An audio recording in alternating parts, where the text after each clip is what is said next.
Last year, we published a report on urban affairs. Currently, we are working on another report on infrastructure, transport infrastructure.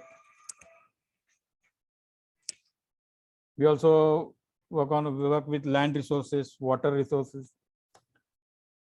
During 2022 to 2024, this is our governing council, which consists of stalwarts in the geospatial industry.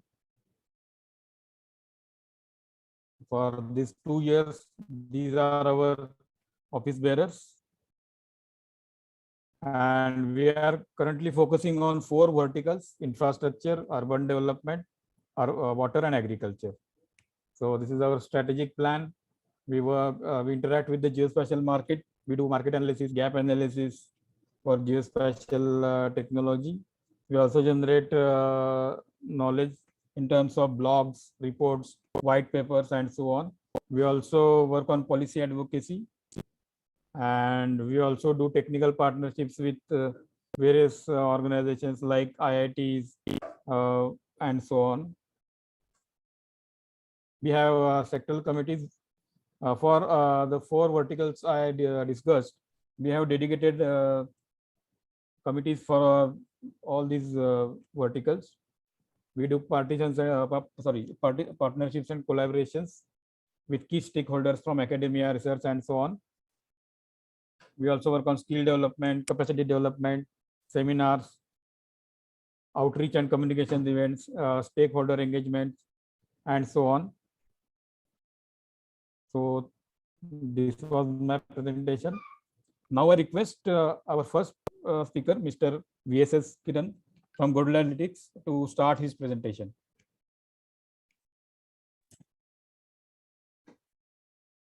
Thank you, Satej. Thank you, sir. So let me share my screen and confirm me once the screen is. I think you have to stop your sharing your screen so that I can share my screen. Yes. Just a second.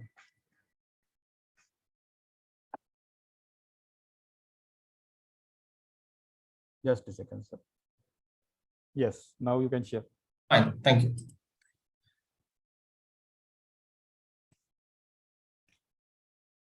Hello. Yeah. So confirm me once you can see my screen. Is it visible?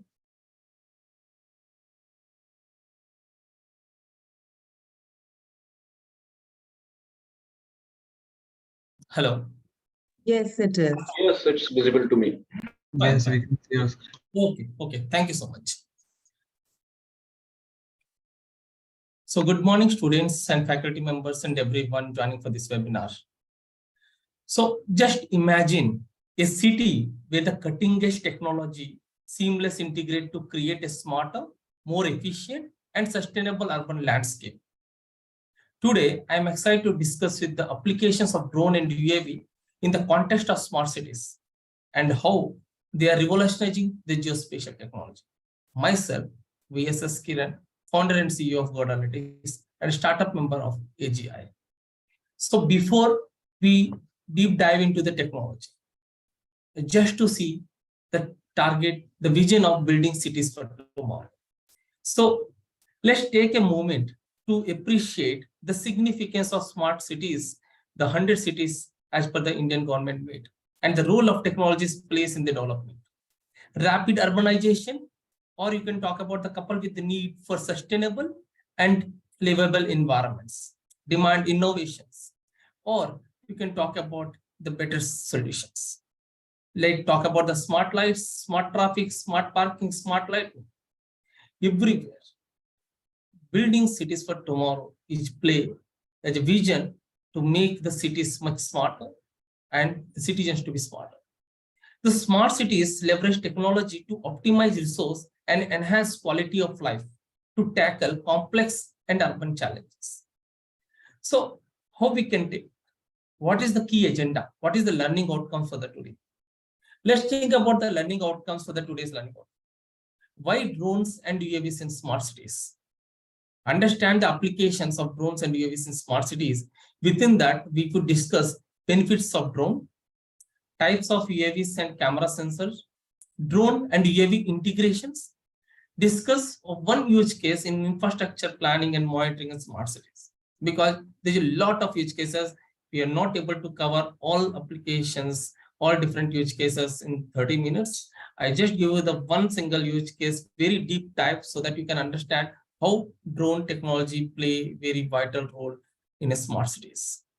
Then the complete process as a student, if you want, like after completion, you want to like plan your career in the drone, or you want to adopt this technology, or if like you're thinking about to start something or what. So what is the complete process? You have to understand the available software, or you can understand the complete process. What is the outputs to be generated, right? And generated outputs, how we can utilize. Then understanding the complete drone data processing workflow. Then automatic feature extraction from drone and UAV data. Then Geo AI analytics on drone data. People are talking about the today's, like you can talk about ChatGPT, you can talk about the Google Bard or anything. DID, lot many AIs, but how geospatial AI and drone the merge together and create the different insights, so that the management or anyone can take the immediate decisions. Then finally the Q&A. So let's start and understand the why drone and UAV in smart cities. Let's see that why this my top screen share. My screen is visible? Yes, it is. Fine. Okay. Yes, sir, yes. So why drones and UAVs in smart cities? So understand the improved urban planning and infrastructure development is one of the major things. You can see the way the infrastructure is development the day by day, or you can talk about the urban planning, master plans. Understand the how the reality in the ground, how the city is expansion. So the drone is always providing very high resolution images. So the improved urban planning and infrastructure development is one of the very important where the drones is required. Second, enhanced public safety and emergency response is another important thing.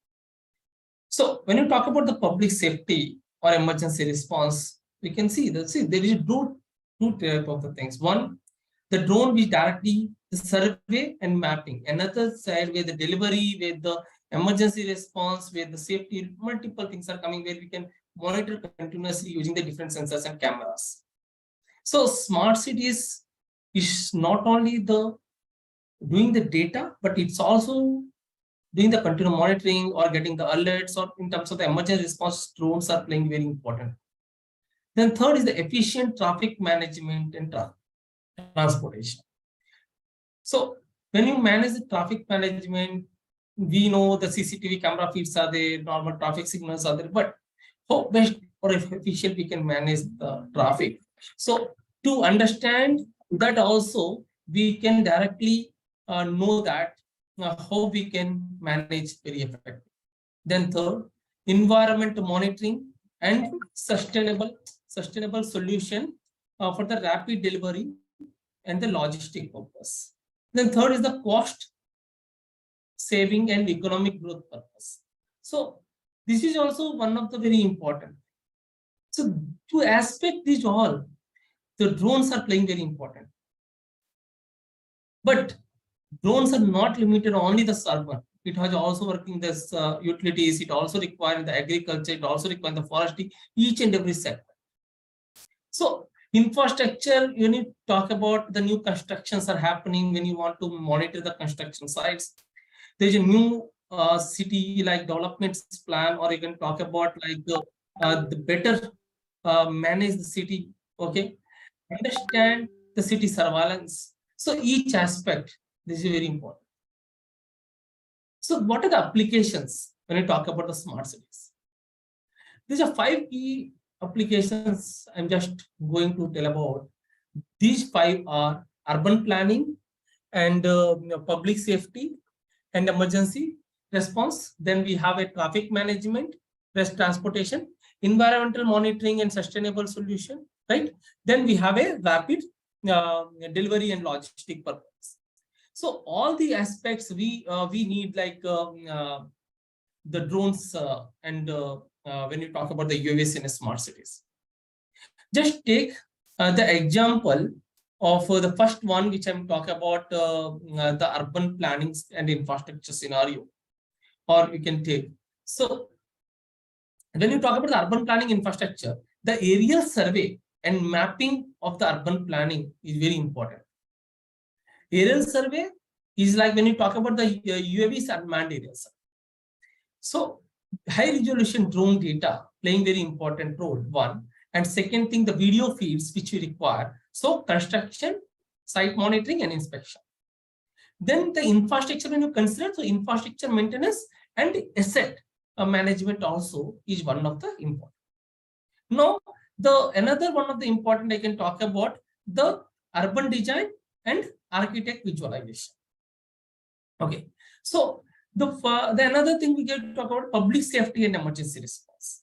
So search and rescue operation is one of the important. Then fire, when you talk about when the fire incidents happening, like firefighting, disaster management, or you can talk about the traffic accidents investigation purpose. In the smart cities, we know that while a lot of infrastructure, people are like driving very rash, so a lot of traffic accidents are happening with the multi aspects. We don't know what are the aspects, but every day is a huge accidents are happening. So these all things, when you talk about this accident investigation, or you can talk about the control of the fire with the now that the like drone sprays are available. So then another urban design, okay, when you talk about the architecture segment, so search and rescue where we have to play, right? So large designs architecture happening, 30 floors, 40 floors, and we talk about the Mumbai, 300 feet height buildings are there, 40 floors, 50 floors. So search and rescue operations can easy to do that under this public safety and emergency response application. Then talk about the traffic monitoring and congestion management. So just to talk about simple things like autonomous things, like when you talk about autonomous delivery, or you can talk about the transportation optimization or transportation system, intelligence transport system, I can say. So we can plan it accordingly. There the now smart cities, like I can take Hyderabad recently, the last year, the medicine delivery, food delivery, everything happened. So there is one thing. Then last mile delivery and transportation optimization is one of the very important aspect when you talk about the drones. Now the next factor I'm taking, the environmental monitoring and sustainability. So when you talk about the environmental monitoring and sustainability, under the smart city, we can see that a lot of sensors are installed in the different places in the smart cities, right? So when it's installed the different sensors, what is the reason behind this? Have you ever think that what is the main reason why these sensors are installed? How this can be work? So these sensors are sending the IoTs, right? So, but these sensors, when installed, is it enough? Some places they have not installed the sensors, or they install sensors a certain visibility range. So using drone, you can do the air quality monitoring. You can use water and waste management. Understand that where the water is stuck during the urban floods. Or you can talk about the green spaces and biodiversity monitoring, whether sufficient green space is there or not. When you try and do the regular survey, we can understand that how the entire city is managed very efficiently. Right? Then the renewable energy and infrastructure inspection is one of the important things, right? Under the environmental part. Then last is a rapid delivery and logistic, where is the package and parcel delivery, which I given the example, medicine and foods, then medical supply transportation, and remote and rural areas, when from the cities to we have to disperse certain things, just to outside of the cities. So we require the drones facility, one of them. So as per these all things, what is the key benefits of the drones and UAVs in geospatial technology? Because we are the geospatial. Drones is one where the delivery, but we focus the how the drones in geospatial technology, this cutting edge technology help into the smart cities. There's a 4 key aspects I can say. What is the benefit? One is high resolution images we are getting. Second, we are doing the 3D modeling visualization. Third, we are doing the spatial data collection, analysis. Fourth, infrastructure monitoring and asset management, very key aspects. So, under the high resolution aerial imagery mapping, what you could able to do? You can generate the orthophoto with accurate maps like 2 centimeter, 3 centimeter high resolution images. On top of that, you can do the land use land cover mapping, right? Then we do the urban heat island analysis, then disaster risk assessment. Then parallelly, the spatial data collection analysis you can do when this data has collected. Remote sensing data which acquired. The data can be processed for the LiDAR scan and point cloud data process, crowdsourced data collection, spatial analytics of the urban insights. So the 3D modeling and visualization, what we have to do, usually we do the building and infrastructure modeling. Today people are talking about the BIM and GIS integration. So when you talk about the BIM is the complete CAD Revit file. Another side, we have the mesh data, which is generated by the drone. We can create the real view as it is how the building looks like in the ground, same to same, we get it, right? Then urban design and architecture visualization, right? Then virtual reality. Today people are talking about the AR, VR, virtual reality of urban plan. So before we build something new, you can create using this drone technology, if you data, and create the AR, VR. So you get the real view of the city, how after building, how this looks like. Then infrastructure monitoring and asset management, right? So the structural inspection, utility inspection, utility again, the telecom, water, electric, transformer, everything. Then transport network monitoring. Then we have the compliances, right? So many things which we have to do it is required, right? So now then talk about the types of UAV and camera sensor. We know we see in the benefits, we see the application, we see the advantages. So how we have to, what are the sensors, what are the cameras are available? When you talk about the drone, to understand there's a different types of drones are available. Depend on the terrain condition, depend on the environment, depend on the wind factors, or depend on the the area which you want to coverage in a single day or multiple days. The type of the flyings. So the cameras and drones are available. There's a quadcopters, there's a fixed wings, okay? The fixed wing for 3 hours endurance, fixed wing for 1 hour endurance, the quadcopters, okay? Multi-rotors, okay? M210, that multi-rotor, Phantom is quadcopter. So multiple different type of drones are available now. These drones can be utilized further, right? For the drone survey, mapping, data collection, or videography, okay? Multiple. And there's a different type of the sensors available. Normally, we use the RGB, but apart from the RGB, when you do the inspection and all, we do the thermal sensor. And when you do the false color composition or understand the greenery of the area, we require the multispectral sensors. So whatever the sensors available in the satellite scenario, same the different sensors are available here. So what exactly, then we have these set of the drones. The next step comes to the integration of these drones into your regular workflow, where you have to integrate.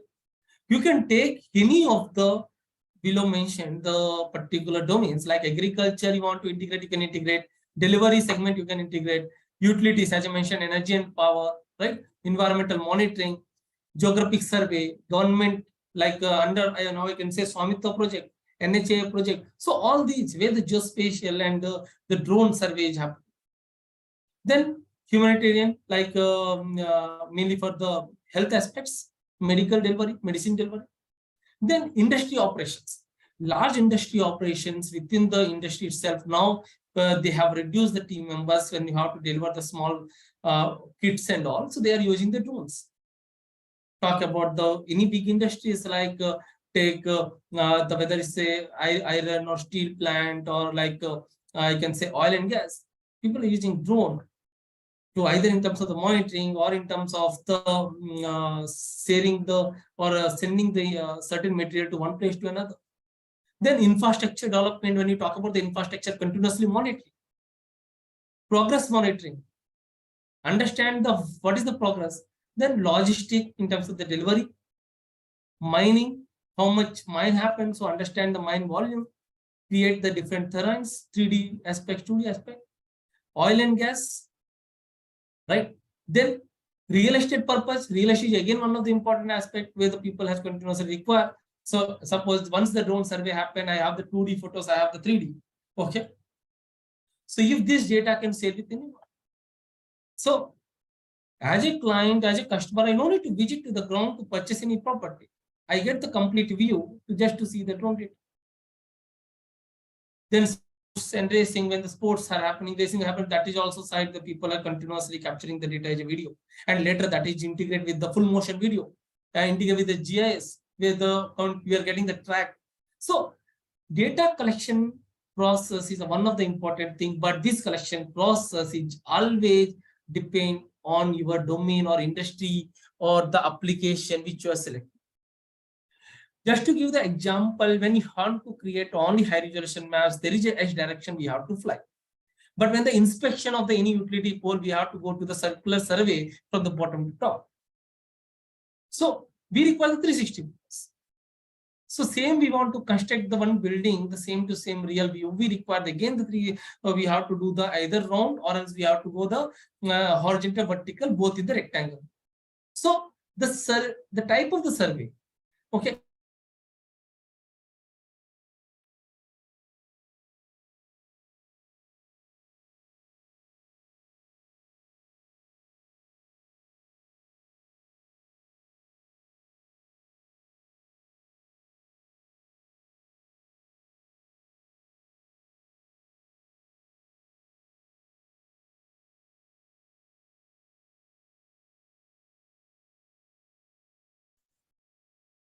Hello, sir.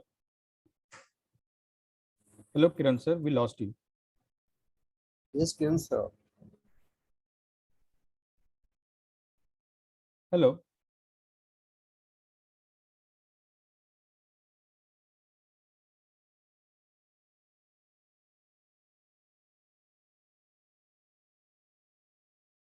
I think we lost him. Kiran, will.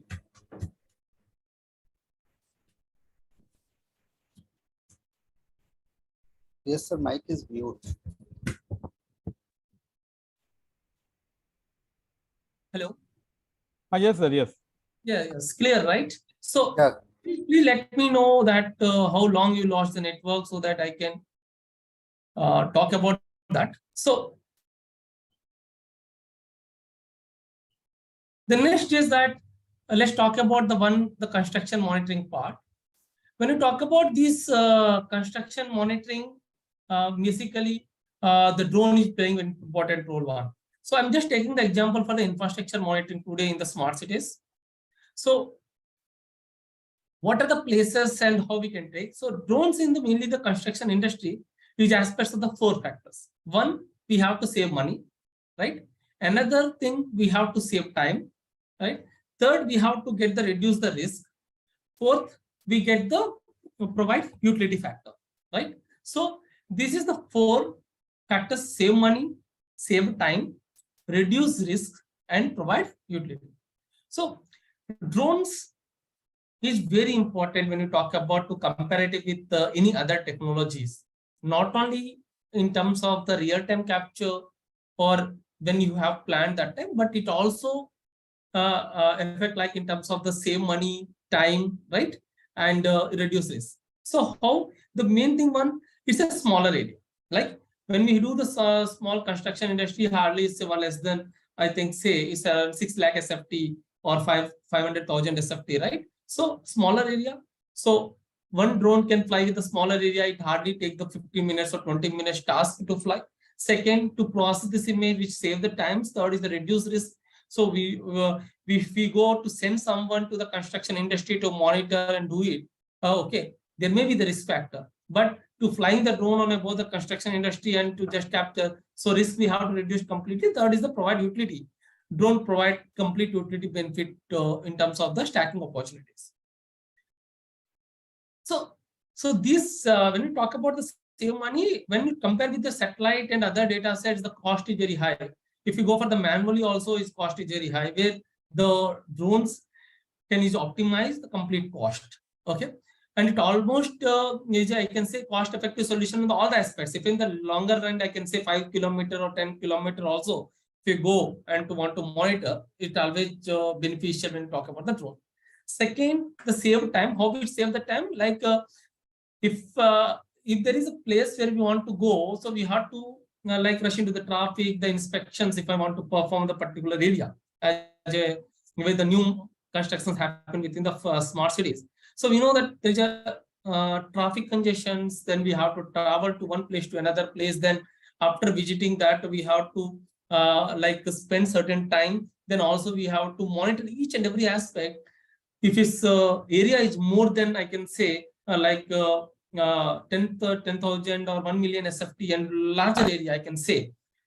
So to visit entire place, it always takes time, and also I'm not able to maybe view the complete thing if it's a multi-floor buildings and infrastructure. So if the drone, I can fly the different angles and I can capture the overlap photographs, okay, and I can immediate process, and hardly entire thing can done within 1 hour or 2 hours. So I always save the time. If I go there and visit complete, it will take 7-8 hours, but here it's simple. I can send my drone at the job site and I can continuously flying the drone, capture the photograph, or I can directly view the real time in my screen. So my inspection is done, my monitoring is done, so I can save the time. Third is the reduced risk, because a lot of actions happening in the drone. Suppose only if someone has went for the inspection and there is nothing is happened, very risk is happened. So we have to lose the life. So to save the lives also, drone play important, where one of the important drones can reduce the risk. Then third is provide the utility. Better track and manage constructions. We require the regular monitoring, okay, with 2D and 3D aspects. And also to plan the proper utility, that how much utilities is required. So that aspect also is one of the important where we get the drones helpful. So drones applications are always cost-effective solutions. Why? Why this is only the cost-effective solution? Why not others like satellite imaging? If it's larger area, that's always better. We can go for the satellite. Smaller area. Sorry, any questions? Hello? Okay, fine. So using GIS drone mapping, increase frequency of the data collection first. Then weekly, bi-weekly, monthly visits. So suppose I want to go for the every regular visits, regularly have to fly the survey, do the mapping. So I can go for the weekly, bi-weekly. High resolution orthomosaics we are getting, 360 photographs, high reference points, easily shaded and downloadable. So all the aspects is a cost-effective solution. So apart from that, there is important aspect when we talk about the drone in smart city. If you plan or design something, so if you are planning a new building within the area, cities itself, like city center, you want to plan to demolish the small area and plan for the large building, whether you can understand the proper direction, proper planning, what is the surroundings such cover. So you need the complete 3D view of the your surrounding places as well. So accelerate the construction project planning is also one of the important things which can be done using the drone. Then continue progress monitoring. So how the project, week-wise, day-wise, okay, every hour, how the progress is there, that can also be monitored using the drone technologies. Then the another important thing which I can say, the project management. So transformation construction project management using drone data. So you can process the drone, you can plan, get the video feeds, get the images, so you can manage your project properly. You can manage operational scheduling conflicts. So the same time you can do the multiple tasks, like I have to perform the inspection of the 6 buildings of the same construction sites. So what I have to do, I can send the 6 drones on the different aspects, collect the data, and same time I can visualize on the dashboard. So better project management. So what the advantages complete when you talk about this construction site and all, or new infrastructure within the smart cities. The picture which show you like how the data has captured. So one is the having bi-weekly or monthly snapshots we have to collect. Then second is the progress report we are getting for the asset management. And also we get the 1 to 3 minute video, right? Which with the simple 5 moving shots and digital delivery. The data can be delivered using WebGS. We can see that also. So the mapping when we talk about, understand the one aspect, there are two types. One is the horizontal, another is the vertical mapping. Excuse me, sir. So month-wise, you can progress how the city is developed, what is the changes are happening on the cities. Then the smart cities, you can see that if any building you can move, you can continue progressively, you can monitor, you can create the 3D mesh and you can monitor that. Okay. Excuse me, sir. As accurate on the ground. Hello, sir. 5 minutes are remaining. Yeah. Then there is a couple of example application you can see, the visual inspection, progress photos, right? So one of the important then drone survey and mapping. You can plan and you can do with a much faster topographic survey. You can do that. Ground control accuracy, we can do that. So high definition maps, 3D models, and terrain models are the very 3 important factors which you can get it, right? So complete process is a 5-step process. Collecting this, first we do the survey, then process, then we analytics and land parcels and CAD drawings. So today, the drone data processing is much simplified. Simple upload imagery, perform adjustment and create products. So there is no manual. Today, AI is enabled much sophisticated, cloud computing is such a way. So it's very easy. Just to give you the example, if you workspace driven approach, if you want, you can use ArcGIS Pro. It's one of the software which again you can use Pix4D, AgSort, multiple things with the workspace driven. Why I have taken the Pro? Because not only the processing, after processing, you do the analytics also. So same, the workflow driven approach, you can talk about the Analytics drone analytics. So you can see that this is the one simple data sharing exercise visualization, data processing. If you scan this QR code, you get this application in your mobile right now. And you can visualize this data, what you can see on my screen. Okay.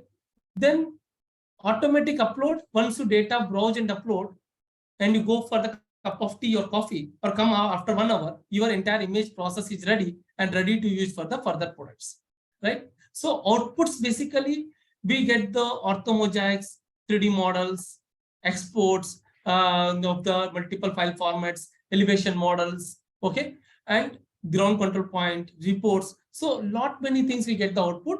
And the methodology, I can say, one is the required drone, second is the sensors, proper sensors required, third is the softwares, which I highlighted the previous slide, softwares required, the map output, and the final analysis part.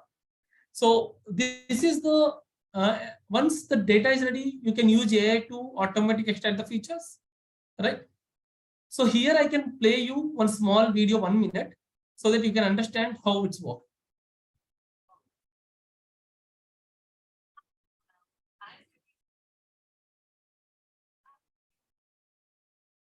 Complete voice driven. Load drone image. You can see the just enabled disable.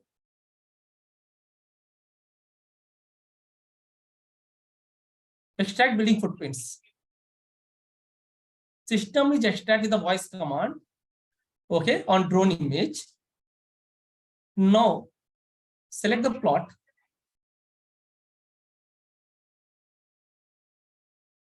So with the go to 121 building number, you can directly hit the building number 121. You can also see the different information which is directly integrated with your MIS data.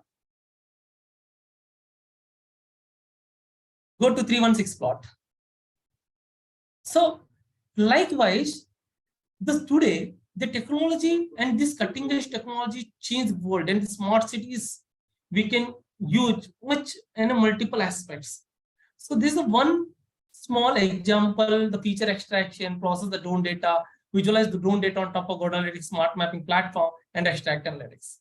So generate accurate digital model of your sites on a smart city and apply the computer analysis and automatically provide the business insights. With that, I'm just concluding this session. And I'm happy to answer if you have any questions, or else you can directly drop a mail to us. Okay, mail to AGI, mail to Godalities to get more understanding about the anything if you want to know. With that, thank you so much. Thank you so much, Mr. Kiran. And in interest of time, we will take all the question answers towards the end of this session. I would like to request our next speaker, that is,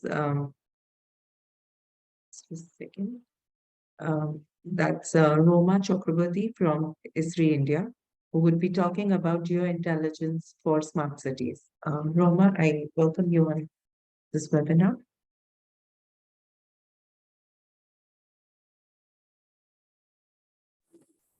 Thank you very much.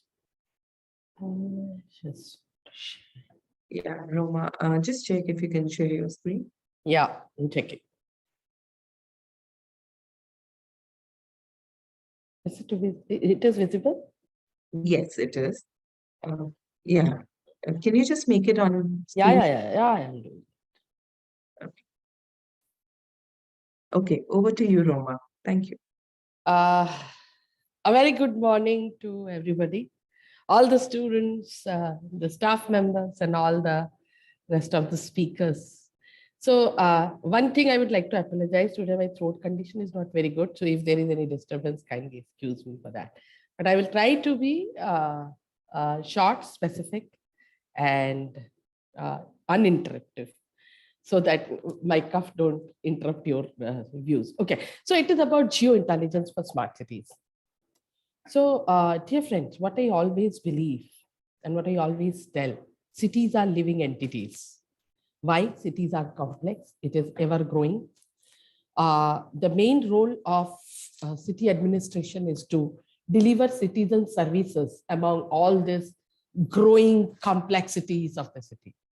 And smart cities always mean efficiency in delivering the services. And for that, we need the real-time data. So the crux of the smart city aspect is that it needs to have an operational efficiency. And operational efficiency comes when we have data, and data through IoT and real-time things can come up in a continuous, in an unbiased, and in a speed mode. And now, what is smart means? It means improving operational efficiencies of a particular city. Now, why GIS is so pervasive to the smart cities? Let me remove this screen. Okay. So location data is critical for managing the delivery services. The cities gain efficiency when they improve data collection, data sharing, analyzing location-based data, and integration with other services. And in smart city, what are the deliverables? So it streamlines the workflows and business processes. Why? As I have told you, it is to improve the operational efficiency of city. And operational efficiency can increase when they are in the data is embedded in the workflows. So whenever the camera data is coming, whenever the sensor data is coming, whenever the SCADA data is coming. So we need to embed them in a business processes to take improved decision support system. And it improves the and this GIS also improve in the data collection process of the cities. Why? Because it can integrate spatial as well as non-spatial data, some discrete source, some unstructured data. So it can incorporate everything and imbibe a decision support system. GIS helps in analyzing the data quickly to change the pace of operation by government institutions. It provides you dashboards, the operational dashboards, whereby you can see the changes, you can analyze those changes, and you can create the decision. And it can help in analytics of improving decision making and provides meaningful information products to the public. Why now GIS is foundation for any of this ICCC concept? So ICCC is integrated command and control room. So what we have done to improve the efficiency of the cities, we have created integrated command and control rooms.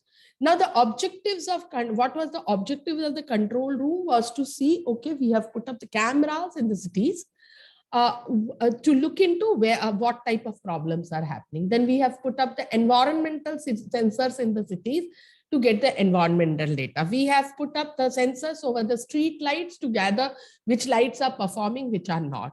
There are different type of VMS systems, which are for improving the information supply to the city in real time.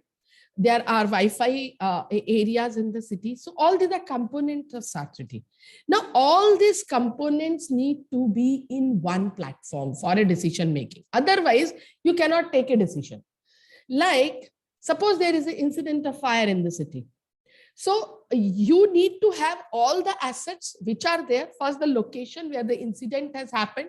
So you need a very robust grievance management system that, okay, people have put up that there is a fire incident in the city. Then you have where are the nearest fire station. So you look into the nearest fire station, and when the fire vehicle is moving, you have to see that this is the shortest path. This is the most uninterrupted path. And then when it reaches to the place, the evacuation starts, and that time you need to see what is surrounding of that building where it has caught fire. So, and then evacuation of people and blocking the traffic so that there is no traffic interruption in the city.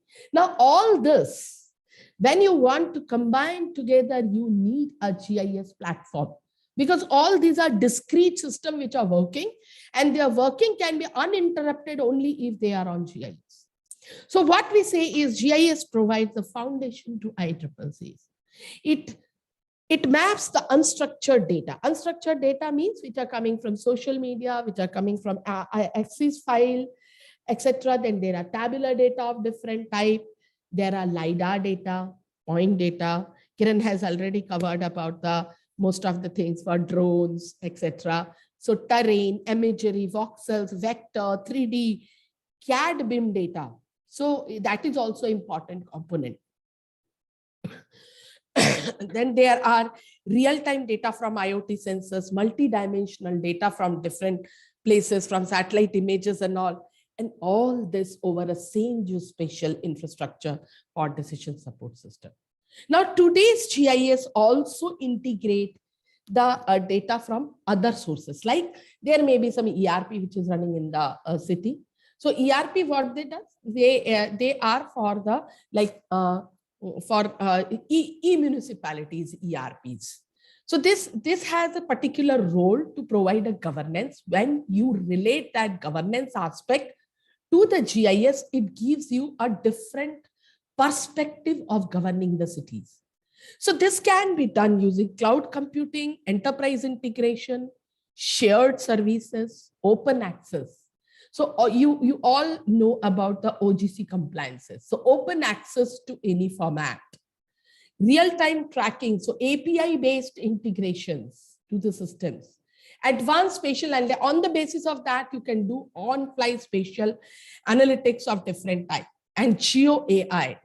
Geo AIs are transforming the ways. Why and how it is transforming? In past, it was the major concern with the cities that how to update the data. So updating of data, like they used to do the property survey, and then they used to say, oh, I'm so frustrated with that because I have already done the property tax survey in a 1 year. And now if I have to update that, again, I have to do a survey. So Geo AI has changed that terminology. It will provide you continuous set of data. There will be change detection on different models, and you can generate continuous data sets. So the things are changing now. So that is how a smart city will work. Then delivering it across the organization. Now it comes like we have integrated the data. Now there are different people who are working for a particular decision support system. Now, GIS helps in that. Like there are field staffs who are working, like any disaster has happened or anything like today, this Viparjaya cyclone is coming. So there will be major field operations will be there. So field operations guy need to have a continuous input. So like events, any disaster, any operational efficiency issues are with respect to time. And time can be managed when you have a continuous tracking with mapping as well as the field operation. So it provides the information that this is the location with where you have to do what type of activities. It provides you analytical reports. There are data science aspects like how the data interrelated with the maps. There are different types of dashboards based on that. So entire organizational approach comes into. So that is why we call that enterprise GIS. Enterprise GIS is it working across the enterprise. It assimilates everyone's decision for a smart city. See, a smart city can be a smart city only if the people are smart. And people have to be made smart by providing the information and knowledge. And GIS is the best way to provide that information and knowledge through different sources. This is how the real-time visualization comes in. So it helps in tracking, it helps in monitoring what are the things, and then alerting. So that is the workflow. It helps in alerting the things that, okay, there is a pipe breakage. So you need to immediately correct it. So that's how it works. So now the GIS maps and dashboards has become pervasive for any type of decision making. Now government is also realizing that, and this GIS based complete workflow. So once there was a term, even it was 5 years down the line also, GIS was not that much a high prior area for government or for students to learn. I have seen several universities where GIS courses were going vacant. But now it's the time, the AI has empowered it, the real-time sensors has empowered it, the continuous decision support system through drones, through high-resolution satellite image, through LiDAR has changed the way GIS used to be looked into. So now it is a continuous system and it has become pervasive. More so during the COVID time, the people had seen what is the power of GIS in decision making.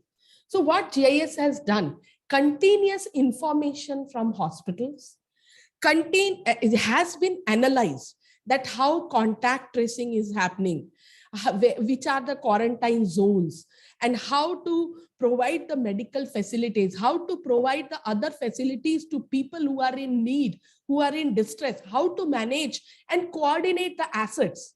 That is how it was shown that how a GIS can convert a control room into a war room when the situation of emergency comes up.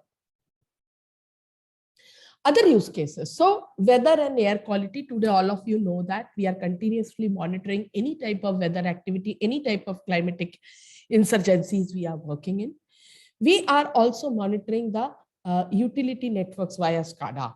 So it is for electricity, for telecom network, as well as for gas utilities, water, sewerage.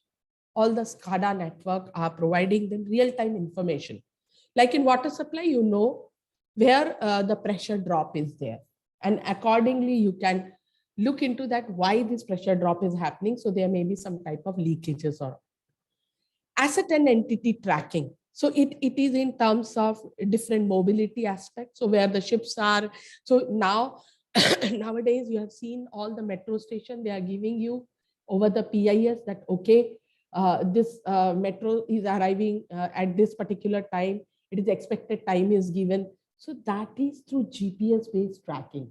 So over the railways also, now you can see where my train is, which is coming. So now you need not go to the railway station and spend your time there. Connected vehicles, so different types of vehicles are connected and how that can be tracked.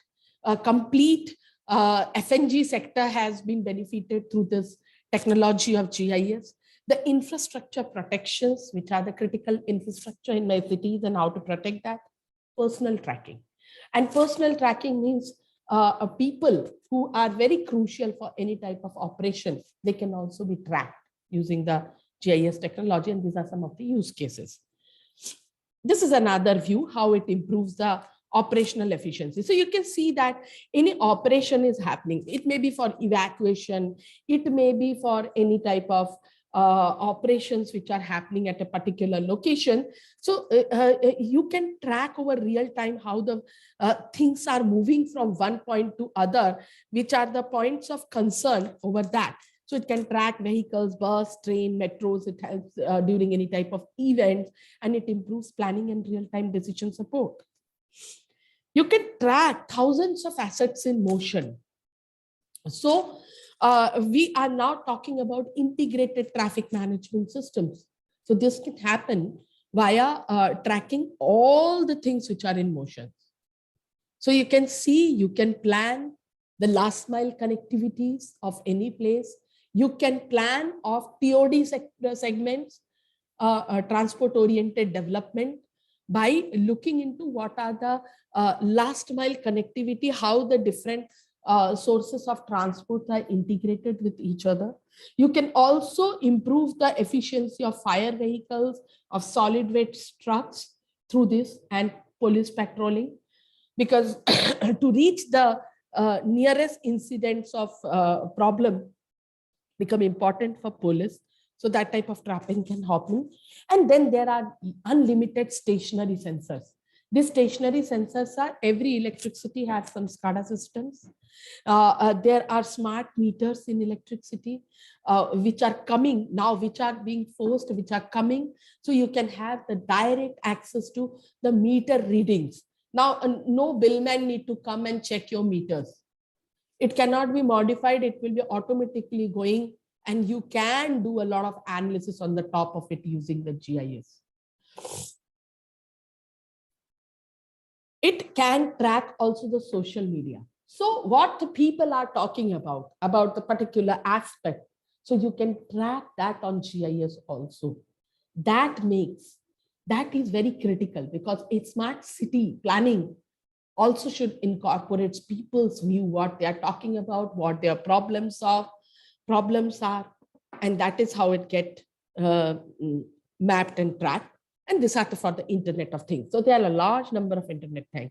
There are cameras, there are environmental sensors, there are bin sensors, there are traffic emergency boxes, there is ITS system, there is CAD system, all this system together over GIS. So on GIS, you can have all those aspects together, and then you can take a decision based on what resources are working.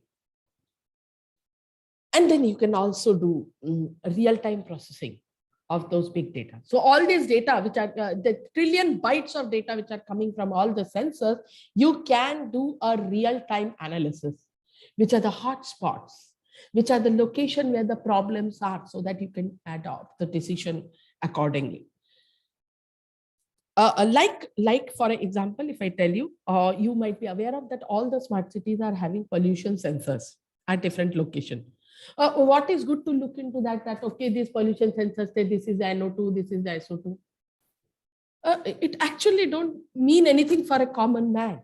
It can be important to put that data.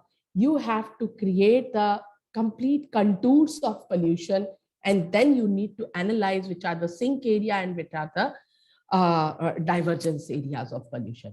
Then you have to interrelate that with the vehicular traffic. You can interrelate with the people's density, that if the pollution level is high for particular, so suspended particle is high, so how it is going to impact the people's heart conditions or people with asthma. So that is the power of geoanalytics, and that is the use of the environmental center. Otherwise, if you see that okay, SO2 level is this and NO2 level is this, so that does not carry any meaning for a common man. Common man is only concerned about how it is impacting. So that impact can be generated through GIS. These are operational dashboards. As I told you, the real time, what are the things that are happening? Any movement, anything, any gauges that can be looked into with the data, that where the pressure drops are, where the electricity faults are coming up, where the telecom network is dropping. So that types helps in immediate decision making. And as I told you, it's the operational efficiency from field to the executive level. Today, why we are unable to take any decision? Because we don't have this collaborative approach from field to the executive level. GIS help you to do that. So it creates a operation and maintenance plan. You can execute that, you can review that. So that is how it works, everything on a cloud technology. Now cloud is coming up and GIS has to be on cloud for taking this operational efficiency in a very fast mode. These are some of the data stories. So as I was mentioning, that it is very essential to know how much is the telecom strength at a particular point. So Airtel is using this simple app to see what are the real-time coverages of the open network. So they are using the GIS fully to see what is the signal, which are the existing towers and how much is the signal strength, where what type of coverages are there, where it is moderate, where it is good, and where it is excellent. So that they can improve their coverage and they can improve their strength of network. Again, Geo is also using this type of system. So you can see that real time they can look into each and every aspect. So telecom was one of the areas which were prime in using the GIS technology for their complete asset mapping. Because why more so in telecom? Because they were privatized. They are privatized, their entire business depends upon their efficiency, that how they are catering to the people, how the network is coming for the people. So they have to use this technology. Now electricity are coming up when they have been privatized. So now electricity is also all these electricity companies are also looking for GIS to understand where what type of load is there, where the load faults are happening. So when this criticality comes, then GIS becomes very, very important. Cyclone tracking, where the cyclone directions are, how that is moving, what is the strength, what is the expected time when it is arriving, so that we can plan the disaster management. So that is a real-time operation. These are the COVID cases, as I have mentioned you, real time for every city. This is for the National Disaster Management Authority. They have taken it for the entire country, that in which states the cases are increasing, so that they can provide some support to those states. You are aware that that time special grants were given to the states to manage, to control that. Resource allocations were done. So where you don't have doctors, the doctors were pushed into those sites. Where the oxygen is less. So oxygen balancing in the entire country has happened based on the GIS maps only. That where the number of patients are requiring, how much is current oxygen supply in those cities. It is based on this decisions that everything was managed. These are few other cases, like in Florida, they are mapping the different types of operational assets like supply tanks, wells, and plants, so that they can see that how the water supply is equitably distributed inside any city. Another example of water utilities, how many distress calls are requested from each area regarding water for sewer, and then how much time they have taken in addressing that, so that you know which are the distress points where the network needs urgent maintenance. Asset risk coefficient, as I was mentioning, where from the more distress calls are coming up. So you can create an asset risk level based on that. So which are the primary areas where the asset risks are more. You have to identify those areas, because asset management is the most important component of a municipal corporation or municipal body in the country. So they need to look, they need to prioritize their spending. And when asset risk management is done, then they know how to plan for that. Transport segment, you can apply different types of. New York has integrated that for the traffic. The cameras are collecting for the real-time information on collision, and the pedestrian movement, cycle movement, everything is correlated through these cameras. They can look into how the different modes of transport are working. This is another example. Today, you know that all the cities are providing these ANPR cameras. So these ANPR cameras are capturing the day and night, they are capturing the vehicles over the road.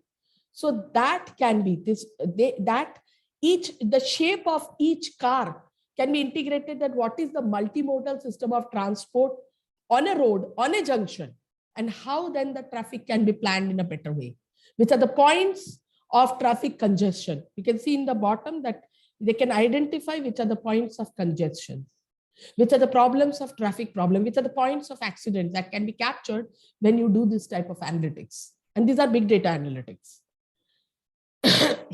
This is for accident. Columbus have applied this. They have tried to identify which are the points where what type of injuries are happening. They have tried to check it, that is it because of the faulty road design, or is it because of the traffic, or is it because of the volume by capacity ratio of the roads. So that type of analysis can be undertaken when you have a lot of GIS data for that perspective.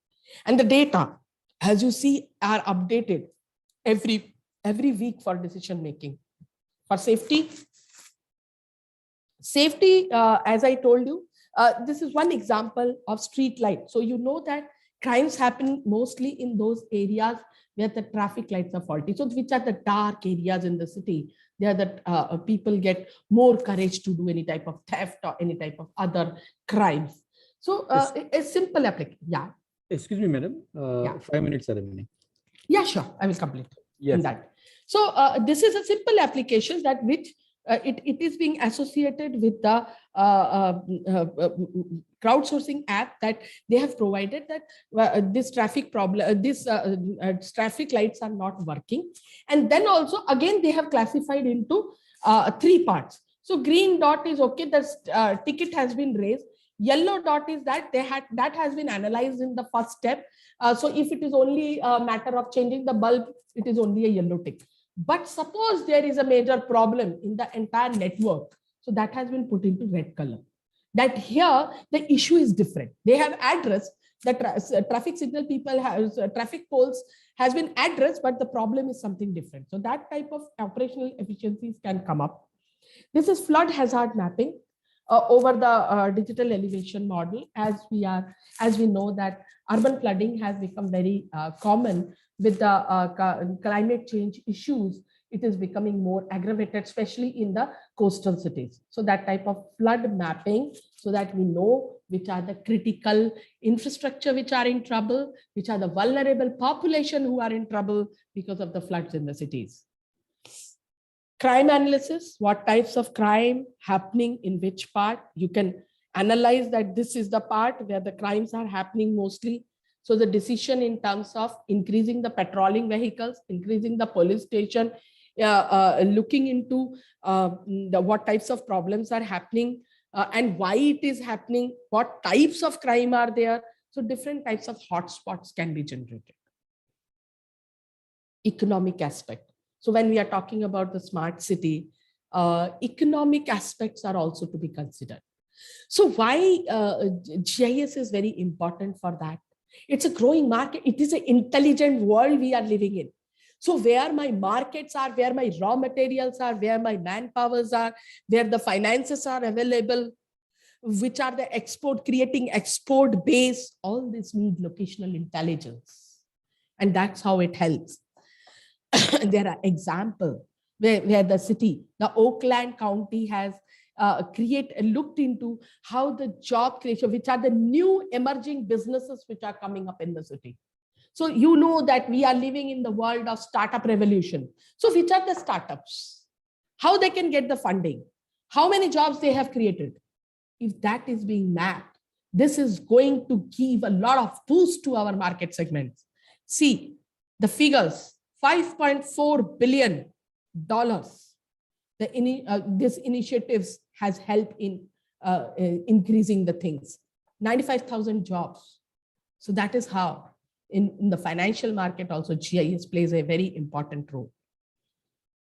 You can also generate the 3D. As Kiran has also pointed out, through drones and all, you can generate the 3D. You can generate the 3D informations as such, that how financially they are growing over a time period, how the land values are increasing. So that type of aspect can be mapped in 3D. Manufacturing map tools. So where the manufacturing companies are, how that can be clusterized. So you can see that These are the manufacturing clusters and what are the ancillary industries, how far they have to travel. If it is a food industry where the cold storage facilities need to be provided, food is a perishable item. So how transport things can be provided. So all this can be done only when we are using the GIS for the information system. And last, digital twins. Okay, so digital twins, this is about the Shanghai city. So drone maps, a virtual city was created. Then every aspect in it was mapped. So every transport infrastructure, how they are connected has been mapped. Then the simulation of the city. So simulation in the terms that you have to adopt different methodologies to convert the GIS data to 3D information model. And this, see, they are changing that into a complete information model. Then this is the drone survey paths and all, which has been by the continuous updated from sensors. So it need a continuous updation also. The sensors help in converting these 3D informations. These are some type of complaints which can come up, like there is some complaints of infrastructure. So in 3D, you can see that from which floor it is coming up. All the building informations are attached to it. Monitor the traffic flows. Citizens' opinion. So all this together and create an impact zone of any decision making. So that is how a 3D city can work. And that's an end to my presentation. Thank you so much, madam, for this elaborate PPT and covering all the key aspects of a smart city. Now I request our next speaker, Mr. Shashank Mathur, Hexagon, to deliver his presentation.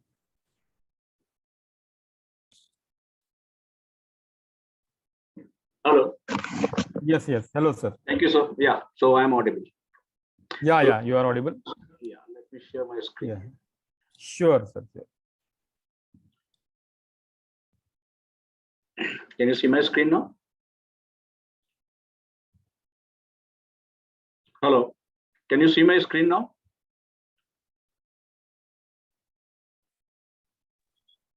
Yes, it's visible. Yes, sir. Okay, great. So I'm Shashank Mathur from Hexagon. So today we are going to talk about the various application of the GIS, how GIS is being used in the smart city for various use cases. So today in this session, I'm going to cover the how you can manage the traffic, how GIS can help you to analyze the impact of noise pollution, how you can plan the CCTV location for their best coverages, and how you can utilize GIS for city planning and for citizen-centric services. Also, the public health management, we will cover the infrastructure planning and monitoring green spaces, the flood impact analysis. So those applications we will cover using the geospatial technology. So like in traffic management, smart traffic management, basically we are getting the data, traffic data. Sorry, sir, I think interrupt you. The screen is not clear. The screen is not clear. Yeah. Okay, let me share my screen again.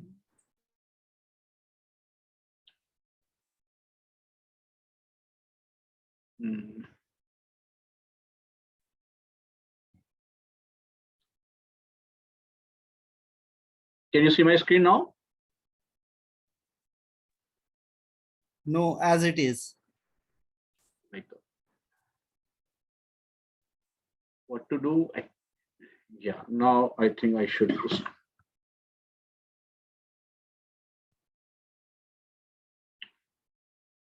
Now, can you see? Yes, that's clear. Okay, great. Should I repeat this? Let me once again repeat this. What all applications we are going to see today using the geospatial technology. So, like smart traffic management, how you are managing the traffic and all using the geospatial technology. how GIS is useful or providing the analysis or impact analysis of noise pollution, how the GIS is useful for identifying the best location for the CCTV cameras for their best coverages, how the GIS is useful for city planning, citizen-centric services, public health management, city infrastructure planning and monitoring, monitoring and managing your green space, and the flood impact analysis. So let's start with the smart city, smart traffic management. So can you see my this screen? So with we are getting the information of the traffic from various sources like sensors and all. So we are integrating that data with the geospatial maps, and then we have overlaid that we are overlaying those traffic volume information on top of the drone data, the satellite images, or various kind of base maps. So you can see that, okay, where the density of the traffic is more and which time the traffic is more in which area. So all those analysis you can perform in a dashboard kind of scenario for your better decision making. Now, you can, let's say you want to investigate for the accident prone area, or if accidents happen there, so you want to further investigate that why the accident has happened and why how you can mitigate that that problems at a particular intersection. So you can recreate the scene using the point cloud data, using the drone data, or using the 3D models. So from various sources, you can recreate that scene, and you can further investigate that, okay, how it is it has happened, and then you can further investigate by measuring the different type of dimensions, the heights, and all. So if you see in this video, you can measure in the 3 dimension. You can recreate the scene here like this. Okay. Now let's move to the different slide for noise pollution impact. So in cities, we have the metro trains, we have the various vehicle movement and all. So how we can plan our city accordingly, that the area which is less noise pollution can be planned accordingly, and how we can mitigate that pollution. So here you can see this is the use case of the metro line, where it is showing the impact, the different type of impact, the high impact of the noise, the moderate and the low impact of the noise, and the surrounding buildings, where you can see that, okay, if the building, you can plan your buildings that where it should be situated and what should be the valuation of the building. All those things you can decide here using these kind of analysis. Correct. So if you see here, you can see the moving underground, overground trains, and the metro trains, and the circular motion in the circular or a spherical dome in a different color. So red is basically the more impact, yellow is the moderate one, then green is the less impacted. Okay. In city planning, so you have the 3D model, the digital reality model of the city, and then with that model, if you, let's say, want to plan a new building or some township or anything, so you can plan in 3D. So it will basically help you to, let's say, if I want to position this particular building at a particular place, so how much it will impact, what impact it will give to the adjacent buildings. Let's say it is obstructing the sunlight, or what is the shadow casting of that building on the other building. So if it is obstructing the sunlight, the valuation of the adjacent buildings will be less. So, like you may have heard about the example of in Noida, there are super tech towers, the twin towers, which has to be demolished because of this reason. So, if we have the proper planning, so we can mitigate those kind of problems. We can overcome those kind of problems. So, if you see here, you can move the buildings, you can place the building at appropriate location, you can define the height of the building and everything you can define here, right? Then again, coming to the CCTV coverage planning. In CCTV coverage planning, basically, you have the 3D model, the digital reality model of the entire city. Let's say you want to find out the best suitable location of the CCTV camera. So here, if you place the camera dynamically, it will show you that, okay, what all area are dead zone and what all area is visible. So you can decide based on that dynamic visibility analysis, you can decide that which is the best position for the to install the CCTV cameras.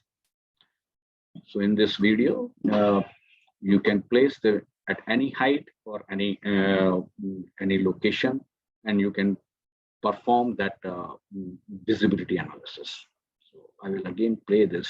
So if you see this red portion, this is red zone. So if I place this CCTV here, this the red zone will be more. So this is not a suitable location. So we can change the height, we can change the location to cover the entire area of this by the CCTV.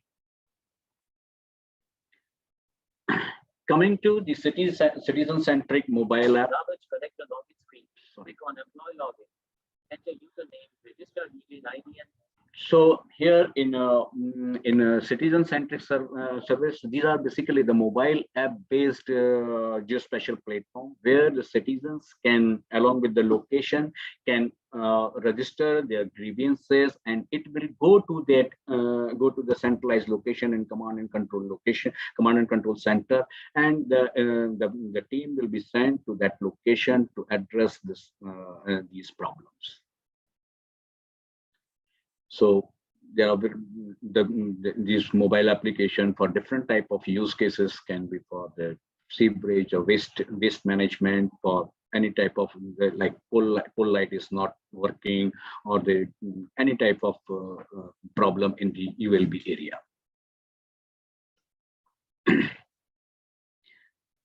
Coming to the public health management. In public health management,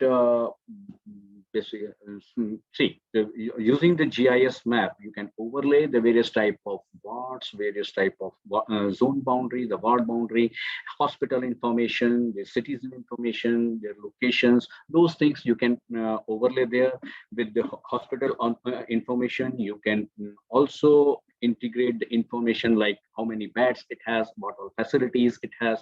So those information you can attach to it, and then in case of any outbreak of disease like malaria or any type of disease, you can find out, you can plan your resources accordingly, that or if needed, how you can if needed, how the resources can need to be new resources need to be built, or something like that. So you can do that, right? Coming to the infrastructure planning. So in infrastructure planning, again, there are various type of infrastructure, mainly the utility network, the water utility, the sewerage and all. So how you plan it? So along with the GIS map, you can overlay the various type of ward boundary, the residential areas, the commercial areas, their demand of water. Let's say this example is water for water utility. So you can overlay the demand of water, that how much water is required for a particular ward, and what is the current supply, and how you can increase that supply. Let's say you want to construct some new resources, you want to construct some water tank, you want to lay some new water pipelines. So those things the GIS will assist in planning for those things, that what location, which location to be the suitable, which are the suitable location to be placed for those type of resources.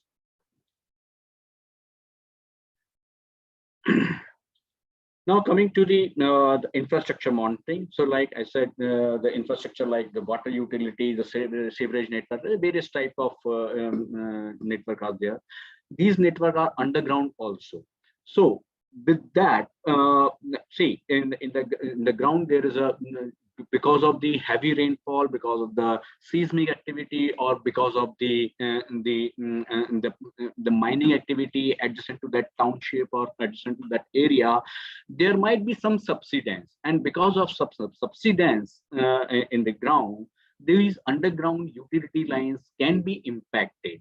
So this information, basically we are using the synthetic aperture radar data to identify the subsidence of subsidence areas, and where the more subsidence, the utility is most impacted. So we have highlighted those utilities in red, green, and yellow color. So red is most impacted utility, and then we can take the preventive measures, that how we can provide information or to provide the solution to mitigate that problem. Okay. Coming to the green space monitoring, so for most of the utilities, basically they have to maintain their green cover. So to maintain their green cover, they have to know how many trees are planted, how many trees are there in that ULB area. So there are mobile application for the surveyors, for the citizens to collect that information. So surveyors will collect that information and create the census of the tree, that how many tree ward wise, the zone wise, and entire city, how many trees are there. And citizens can can request for, if let's say citizens has to extend their house, extend their building, or some modifications in their house or in their building. So they, let's say for example, they want to cut the branch of the tree, they cut the entire tree. So they have to take the request from the municipal corporation or the ULBs. So both type of mobile application they can use, the either by the citizen or by the surveyor, to collect the information from the tree, and citizens can make a request using the mobile application for tree cutting. Now, once they make a request for the tree cutting, then the ULB can go to the portal, and then they can identify that, okay, ward wise, how many trees are there. They have the entire information. They can search the information, they can search the number of trees in a particular ward. They can perform various special GIS-based queries here. Even they can also find the trees based on the species, and then they can also integrate some BI analytics, like the pie chart, the bar chart, the row chart. All those analytics they can integrate here, and then they can analyze the green cover in their area.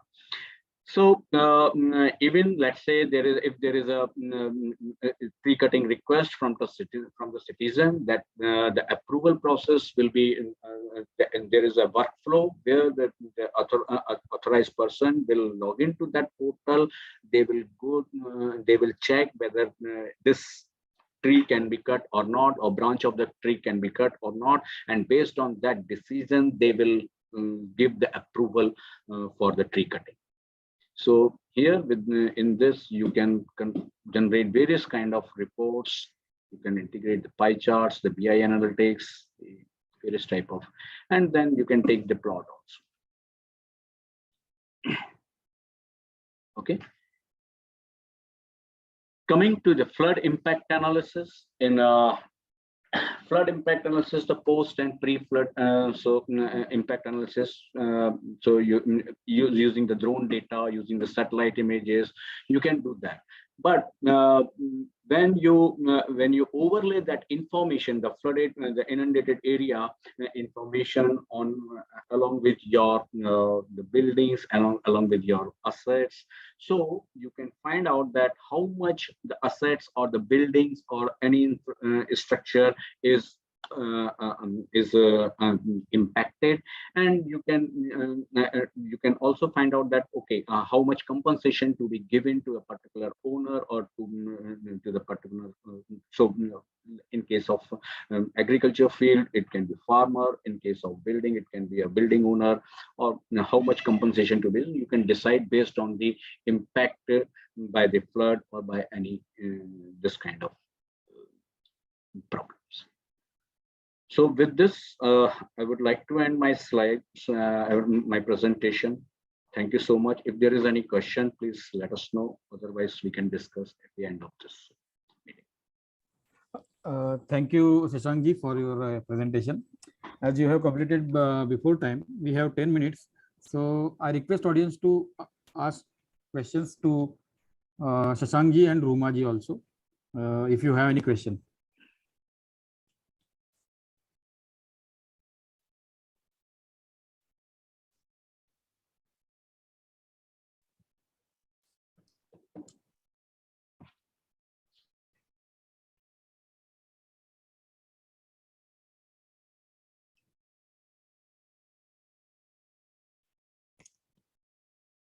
Hello, anybody, if you have any question, please ask.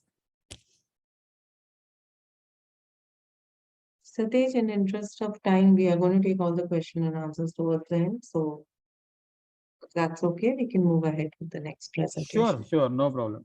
Yeah, no problem. you. So our next presenter is Mr. Yatendra Singh from Satpalda. I request him to deliver his presentation.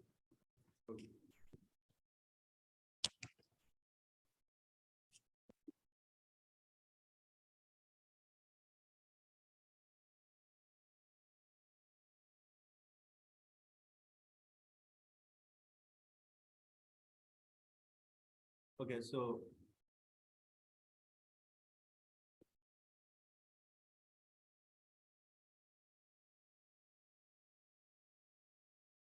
is my screen and presentation is visible to all of you? Hello. Yes. Okay, so hi, so welcome to all of you. So this presentation. Okay, so this presentation is going to be about role of VHR to HR, that is very high resolution satellite imagery, terrain data sets, and 3D building models in smart city projects. So I'm not only going to show you presentation, but I'm also going to show you a demonstration of platform that will help us knowing that how fast we can access to satellite images. So as we know that with the pace of urbanization speeding up, with an expectation that we are going to have better facilities and living condition. A very few years back, we saw that Ministry of Urbanization Development, they launched and they initiated a very much laudable national program called as Smart City in India, so that we can match with the pace of urbanization and derive economic development. So when I say smart city, it's not only about using technology for the services and solving city problems, but it is also about adding value to the life. So when I talk about smart city, we are talking about getting information quickly and when required, wherever we are, whenever we want. So we get access to the data not only near real time, but also real time. So this presentation, I'm going to focus about how fast we can get satellite imagery without getting involved with a third party or without getting involved with the operator, right? So for that, I'll show you Spectra AI platform after that. So with that, what I want to say is that the blend of technology and the master data set when get accessible to the decision maker in the publics, they can respond to anything that unfolds in the ground as soon as possible. So overall, it's about positive impact of the technology and adding value to the life. So coming to the implementation of the objectives, we have some strategies like retrofitting, greenfield, redevelopment, and smart city planning and design. So when we talk about pollutions and greenhouse emission, we mostly blame transportation. We start imagining, hey, yeah, like a large number of vehicles stuck in a traffic jam. But buildings is something that has contributed more to the pollution comparatively. So retrofitting is required in old building like this, so that there is an improvement of durability, and it also helps lesser emission of greenhouse gases. So most of the time we have heard that whenever temperature rises in Delhi, so construction works are standard, so that because there are a lot of GHG, that is greenhouse gases, are emitted from these constructions. Coming to the and how do we do that? See, GIS along with BIM and lesser scanning, it plays a vital role in retrofitting of the buildings. Okay, so next strategy is greenfield. So I'll give you a very good example of this particular strategy, that is greenfield. So right now we are working, we are monitoring this Noida International Airport, that is JWAR Airport. So this airport is like it is getting constructed in a very large field and in a very isolated area. So what if we started just digging up and just start constructing this Noida International Airport without having any planning? So we are monitoring this particular area with the help of satellite imagery on quarterly basis. So once the data is acquired, high resolution data is acquired, we assemble all the geospatial and non-geospatial data set in the same platform. Then we calculate the green area covered, and then we determine the accessibility of that particular area, right? Coming to a third strategy, that is redevelopment. So GIS, obviously, it helps us to identify like the most suitable brownfield site for the redevelopment and for the housing. So if the site is contaminated, its statistics can be studied with the GIS data sets, and it can help us taking decisions about that particular site. So GIS helps not only understanding natural and physical, but also socio-economical relationship of the brownfield site. Smart city planning and designing, GIS help in construction. This I think already have been covered by in the previous lecture, that how GIS can help in construction urban digital model. And coming to the approach, that how do we approach these particular objectives and strategies? So urban digital model, which includes DSM, DTEM, and DEM, and coming to the data collection, which demonstration I'm going to give later. So as soon as the data is acquired, we can have the intelligence report, and we can see that what exactly is happening in that particular AOI, and it can help us understand the pattern of life. So we visualize the data more interactively, data compatibility, and spatial decision support system, that is SDSS. Okay, high resolution satellite imagery. So you see, currently we are shifting from static world to the more dynamic world, which means that we are not doing static mapping anymore. We are doing that, but it's very common. So currently we are shifting from more dynamic view of the world. So acquisition of data is not a challenge. Challenge comes when the customer or when client requires data as soon as possible. So when I say as soon as possible, it means that within 15 minutes, within 90 minutes. So it's a challenge, it's a challenge in this particular era, that you get satellite imagery in this, in quick time. So when you get this imagery, you can respond to all these things that unfolds into the ground, that is disaster. So for example, if you get the imagery as soon as possible, you can inform the responders, and responders can arrange the team and send help as soon as possible, and they can make all the planning model and see the availability of the road and all that.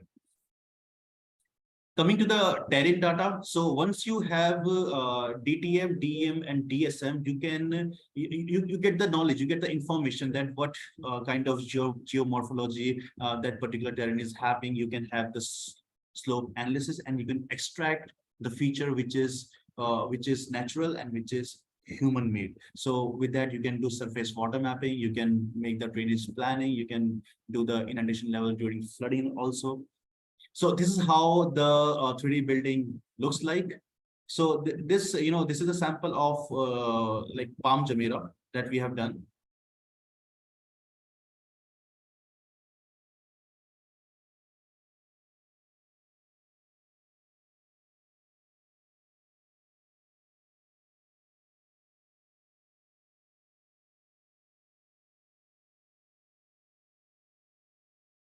Okay, coming to the, okay, now, so these all things that I discussed, they were the things that were above the ground. Now, what about the things that are under the ground? So it can be like water, it can be like water pipelines, power, fiber optics, drainage, sewage, gas and telecommunication, like, and etc. So, what if we go without any planning and we start digging up all these things? So like we are not only doing exploitation, we are doing over exploitation of this particular area. We're not only giving risk to the third party that has already installed things in that particular ground, but we are also making things difficult for us to make the plan to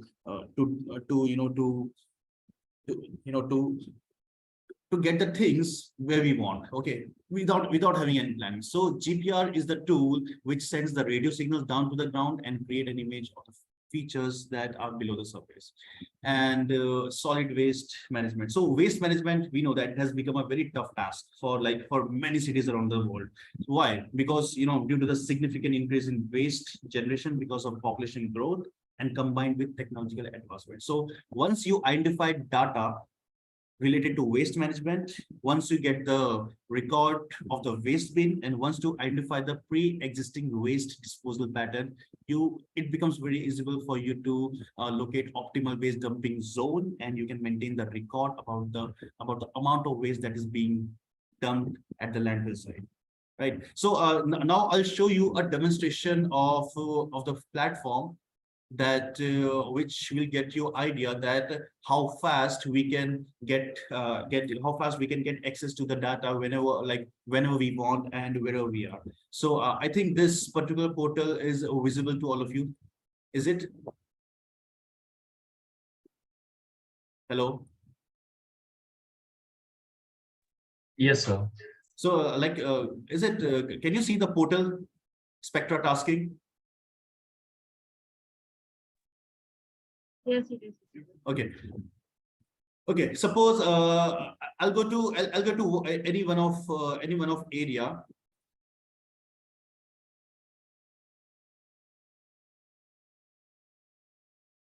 And suppose I want and suppose if any activity unfolds over here, like any area, like this particular platform is having global coverage, so you can take satellite imagery of any particular area, any area that is of your interest. So I'll go to new collection, right? And suppose if I want to see that what has happened in this particular area yesterday or earlier in the morning, or what can happen in this particular area in the evening. So we give you data in a very low latency. If you say that what about the imagery, what about the fresh imagery, then this fresh imagery can get acquired within 90 minutes. So it will get delivered to your dashboard within 90 minutes, and archive imagery, that is the historical data, get delivered to you within 5 minutes. So I'll show you how to do tasking and how to see the live satellite of the passes any area. So suppose if I'm more interested to see that what exactly is going to be the situation in this particular area in the coming evening, in the evening of this day. So I'll just drop this pin over here and I'll name it as test. And then I'm going to schedule the collection date range. So how long do I want to monitor this particular area? For the next 14 days, for the next 7 days, or for the next 20 days? Let's say I'll go for the next 14 days.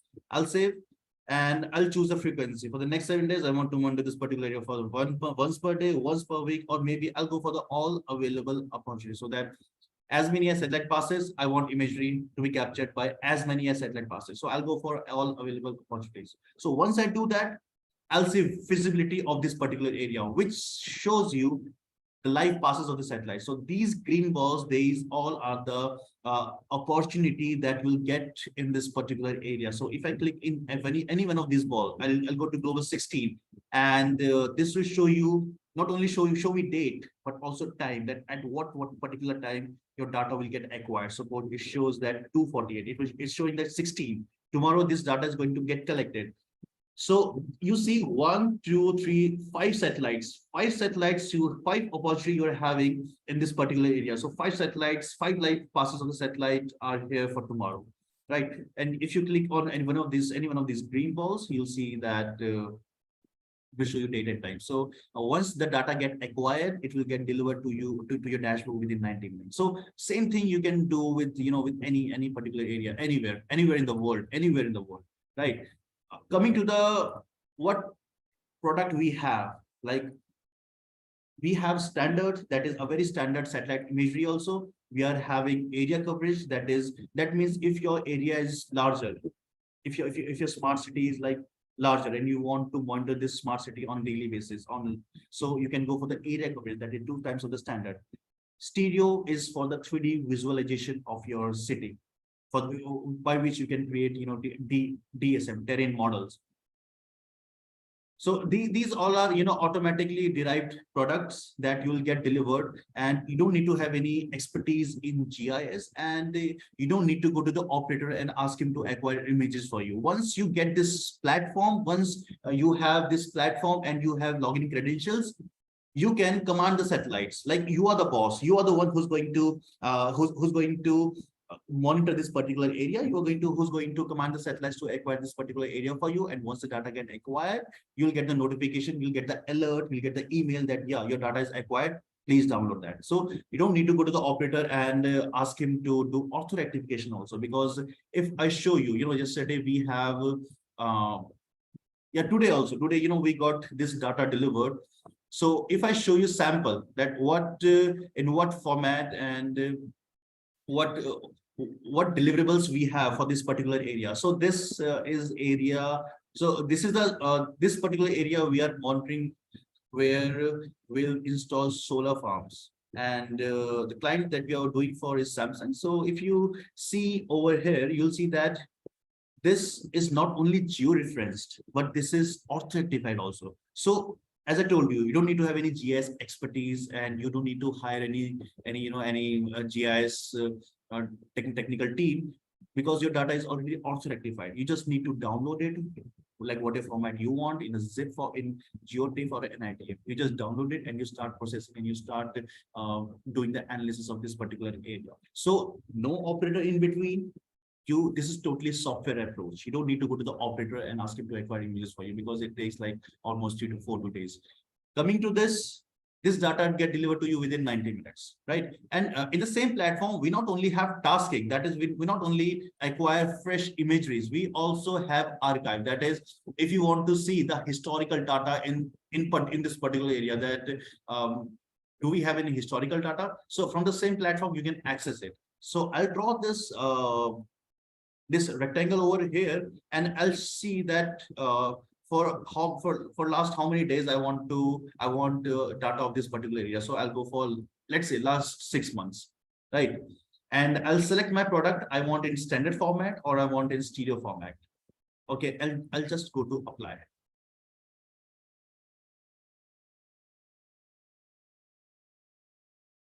So these are the historical data that you have over this particular area, okay, which shows you cloud cover, which also shows you resolution of this particular area. So once you're like, okay, so this is the image that I want to order, you just go to like this imagery, you go to click imagery, you add to the cart, and once you order this particular imagery, you get this imagery delivered to your dashboard within 5 minutes. So this is how low latency we are having.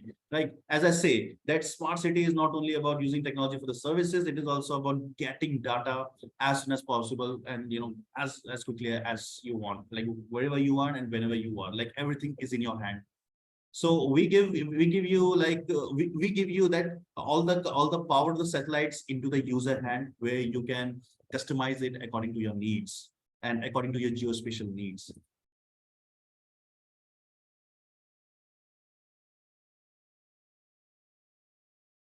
Okay, thank you. I'll end my presentation over here, a very short presentation. But it was about like data that we can see in not only in real near real time, but also in real time.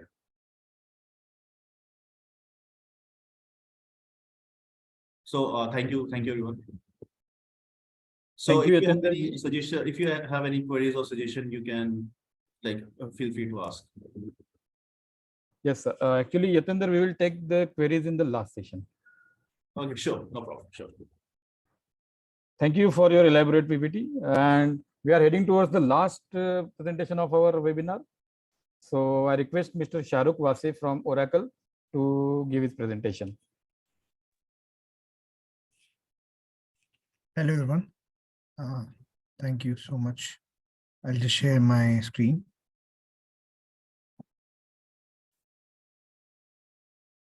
Please confirm if my screen is visible. Yes.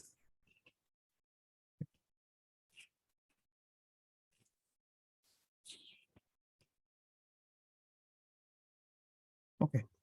So today's topic for discussion is 3D data model for smart cities. I'll be walking you through with a couple of use cases and how using the Oracle spatial capabilities, that how we can build, manage, and utilize the power of geospatial and build up smart cities and using the power of computation, right? This is a safe harbor statement. We usually keep it before we present anything. Okay, so the program agenda for today will be, I will be talking about the introduction about point cloud, then how we can use point cloud data, how we can create city models, how we can publish the data, linked data, and maintaining the city model with the Oracle infrastructure. I'll try to keep very short, crisp, and whatever the doubts and questions all of you have, you can ask me towards the end of the session. Right. So when we talk about the using the 3D data model, providing the in context to the geospatial, many business cases usually have economic viability, wherein you realize that the cost of 3D data collection has significantly gone down. I mean, not actually it has gone up, but this technology used to be something very new in the previous years. But over the period of time, usage of the changes and the change in the geospatial technology and change in the geospatial policy as well, accessibility of drone easily. Now the cost has actually gone down and the data collection has gone up, and it is not happening across everywhere, across not only we are talking about the Western countries, but we are talking about across the world, right? Now, when we are doing that, if you talk about like a project like Swamitva and Alpine and everything, so they're using the drone data, and 3D data is very much required, right? And these projects are very large scale data wherein you want to process. And at the end of the day, when we are talking about LiDAR data or we are talking about drone data, we are talking about humongous amount of data to be captured and extract the meaningful information out of it and delivering the exact use case for the usage so that it can be used. And wherein we are also looking forward that how it can help the local government, the local agencies and the government, and how it can also help the telco industry, utilities, public transportation, public safety, all of it, right? And moreover, the way things are being transitioning, right now what I see is that, I mean, majorly what we use, like for example, let's take an example of Google Maps. Right now we just use it for navigation and we see a 2D plane. In the coming years, we will be seeing 3D planes, and what I see and predict, and there are a lot of other things which is happening in terms of respect to 3D and smart cities, is that it is a very realistic example that whenever you go to any mall or any building, it becomes very difficult for a person to reach to a particular destination because it is not in 3D model, and we always used to have to ask someone, or maybe we have to navigate a 2D map which is present inside a mall or a building or anything. Right. So this has a huge importance. And again, 3D models is something that will help our smart cities to have a viable structure wherein all the facilities for the user is available for the users, and a better planning can be planned for a city. So all 3D model, or when we talk about the 3D data, point cloud data, it all starts with the acquisition. It is one of the case study wherein, airborne was used, mobile and terrestrial data collection has been used. For LiDAR point cloud, to keep it a little technical, since there are a lot of students also from CEPT University, so they must be going into the depths of it, and this is the time for learning. So I've kept it a little bit of technical as well, wherein the density is 4 to 20 points meter. Metadata is full wave and intensity and 3D characteristics, and this is basically a vegetation passing through the vegetation as well, right? And point cloud density is 100 meters, and grid is 2.5. Right. So when we talk about a 3D data model on LiDAR specifically, what is actually required is that there is a sensor, LiDAR sensor, which is scanning right on the top and capturing all X, Y, Z, and all the points are captured. With specifically when we talk about LiDAR is, we are talking about massive cloud data, because every second the light is being emitted on the ground and it is extracting all the point data, right? And the data is humongous. Since it is humongous, so the points are humongous, and you have to extract every the XYZ value from each and every point, right? Then obviously there are attribute, and then you get the whole full wave sample, and then data storage, and then you have to do pre-processing, data analysis there, data extraction will be there, filtration will be there, projection will be there, classification will be there, object recognition will be there, change detection. Obviously this is the platform that how over the period of time things has been changed in comparison to that. Derivation of secondary product, wherein we are talking of DM or DTSM, right? And data dissemination. Why a database is very much essential. For this particular case studies, it was used on cloud, and Oracle Cloud is basically free for students, and then you can also, all the students who are attending right now towards, and I'll also talk about a product called as Oracle Spatial Studio, wherein all students can start using that. It is available along with the database for using QuickGIS, and how you can utilize the power of database along with the massive data for computation, and then you can visualize 3D, 2D, or the raster data sets over the platform itself, right? Now, when we're talking about because the data is so huge and humongous, right? So data integration with other sources required. So online availability is there, georeference images are there, existing 3D data sets are there. So bringing them all to one platform is very much easy and at ease. And you can combine multiple technologies onto one platform, and you can combine them, and you can form a practical usable usage of all the data, which is making little bit of sense to all the data itself, right? And faster accessibility, because obviously when you carry out anything over the cloud, at the end of the day, what you get is the power of computation. You are not restricted to certain amount of limitation in respect to the graphic card, or maybe processing, or maybe multiple computation of the PCs, or the power of the computation in terms of the processes as well, right? And obviously at the end of the day, database, relational database has its own advantages over any other database, because at the end of the day, you want multiple users to have an access to it, use it, consume it, and there'll be a lot of users, right?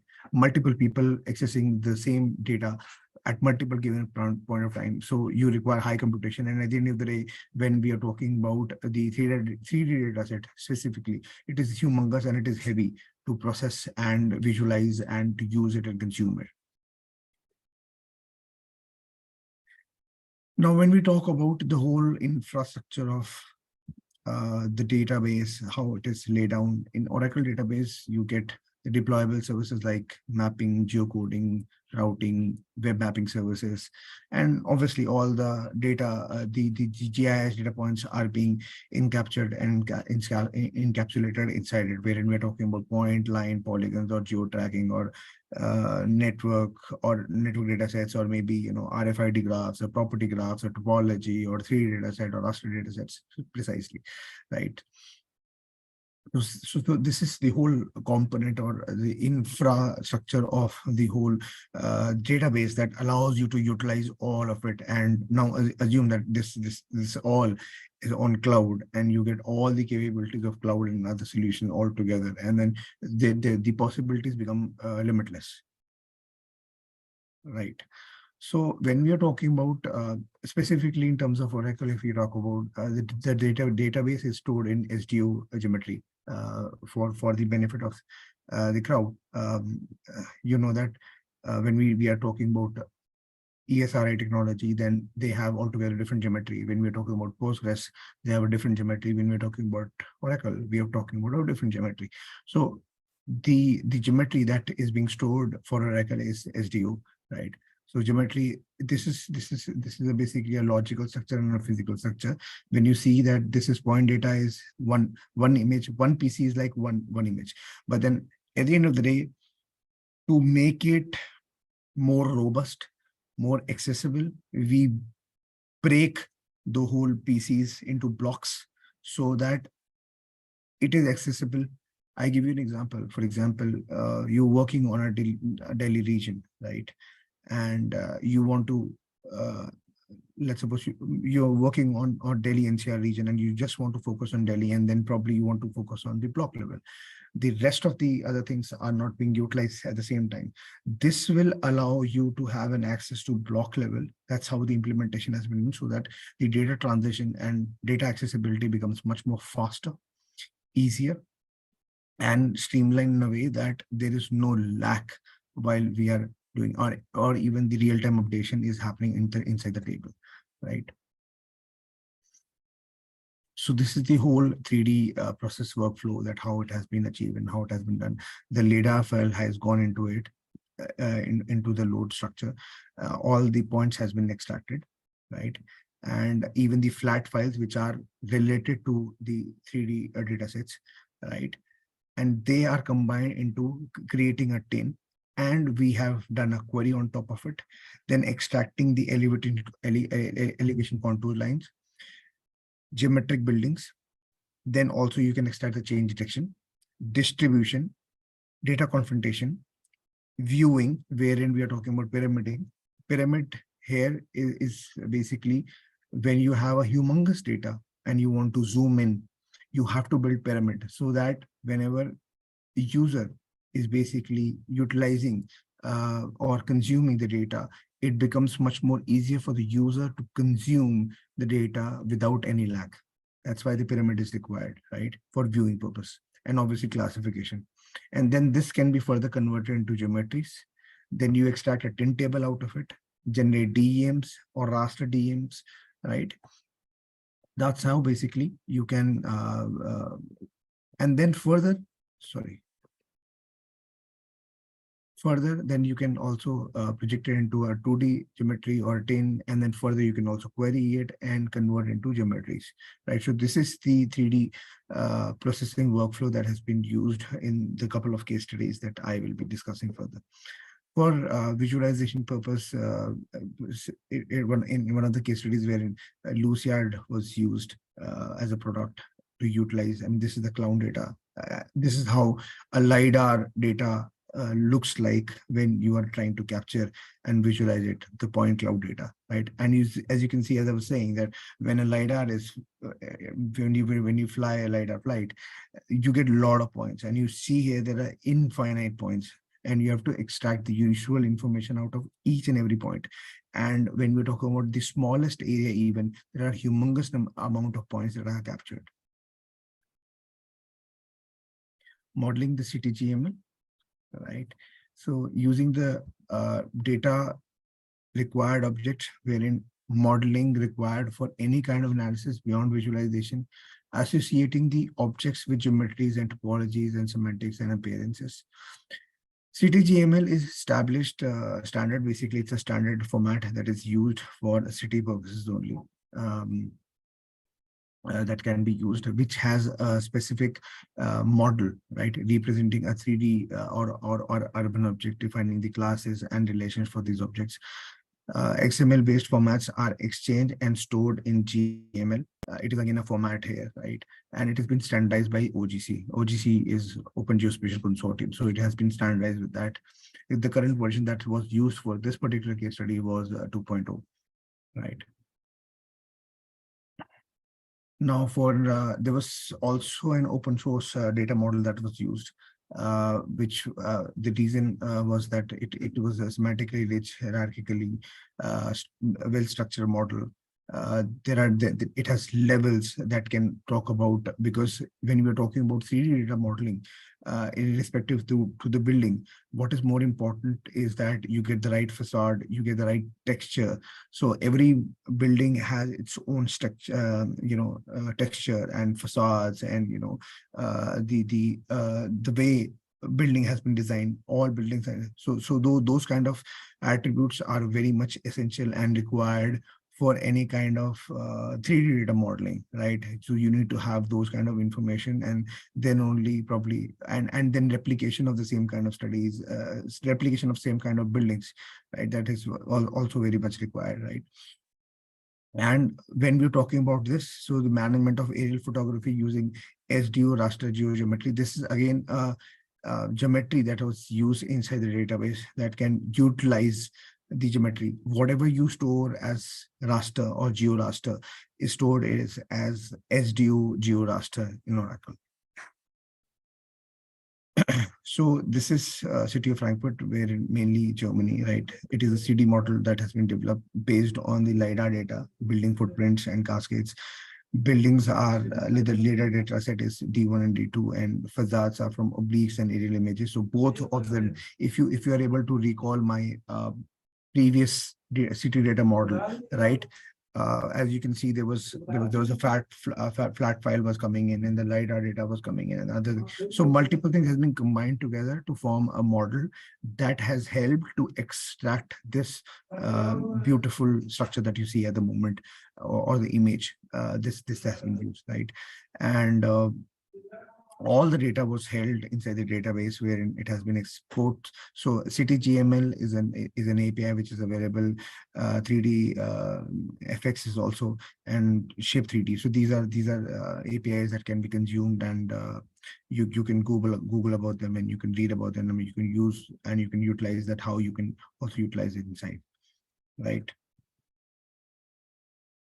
Now, publishing a city model as a linked open data, wherein we are talking about that how we can publish it, how user can consume it, and how they can query on top of it.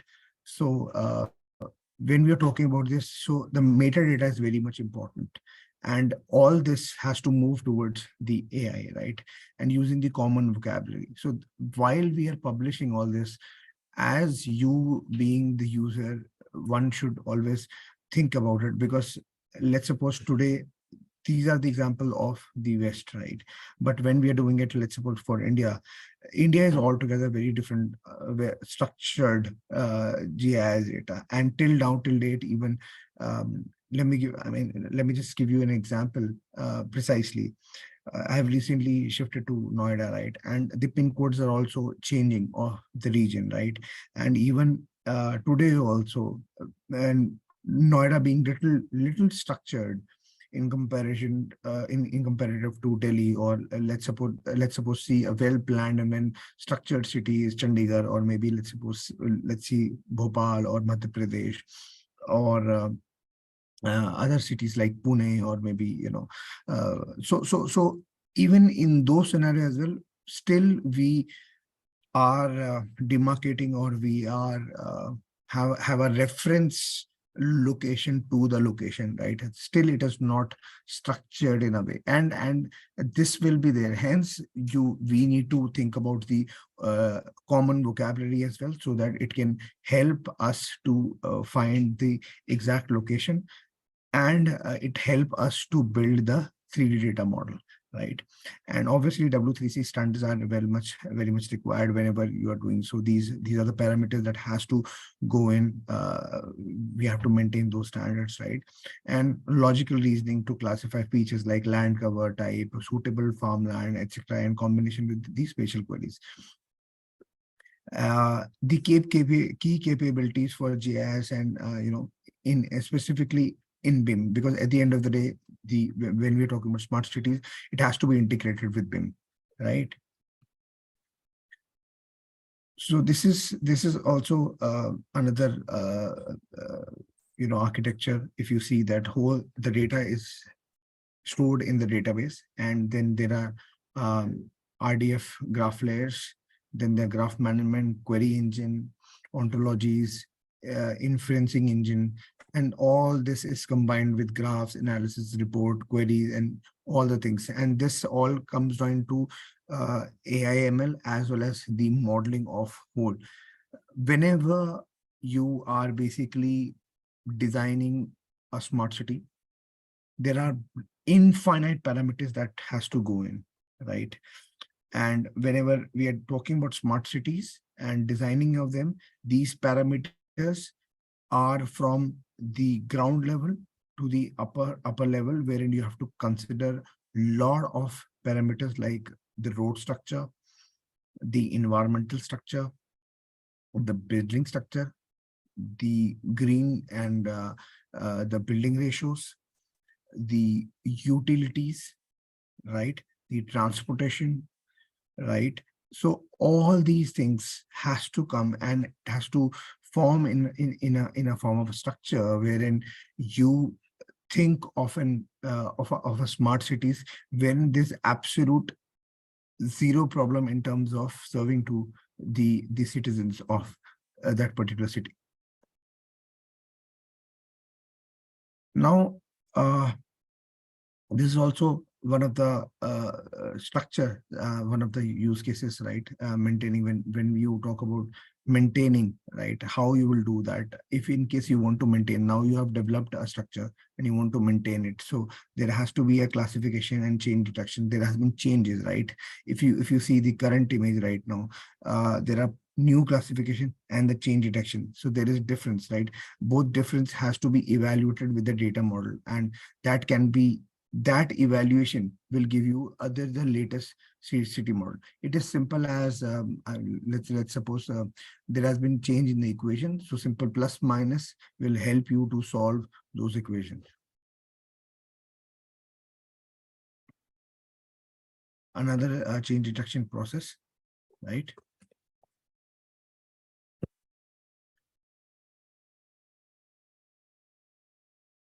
This is a point cloud classification, one of the screenshot, right?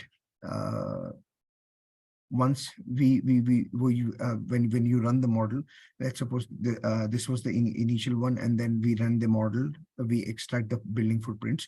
So this is the classification, how you can see that it has extracted all the building footprints, and you can clearly see the vegetation, the open area, and the buildings, right?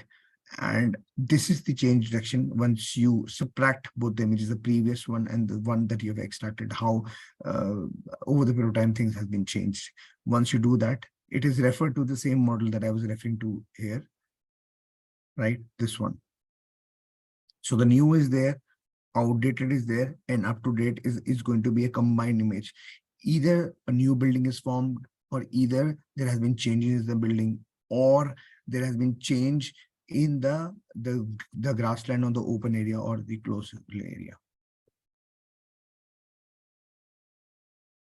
right? So likewise, this is again one of another example wherein maintenance of the 3D smart city models, wherein let's suppose the city was like this, and then you want to maintain it, and then over the period of time the urban sprawl has gone up, or the number of the settlement has gone up, right? And you can bring in more.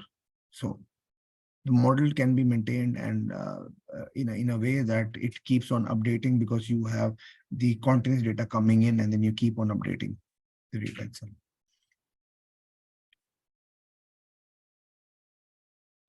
For infrastructure, I just thought if in case, anyone would want to get into the depths of it. So this was Octa CPUs that was used approximately for this particular use case.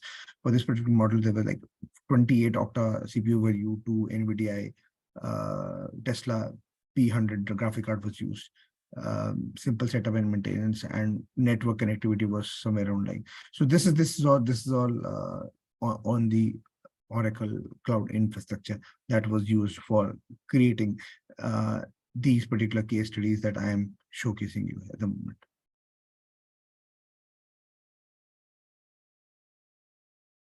Right. So as I was saying, 3D data model can be, managing them with Oracle Spatial and Graph database. You get the access of the 3D live data, visualization and analysis, integration manager of any kind of 2D and 3D data, on-site processing because it is there on the cloud, right? Management and publishing of the data and metadata, making the data usable through the open standard and taking the advantage of the cost effectiveness of the database and functionality. Obviously, everything is since there on the cloud. Before this, I would want to show you people something.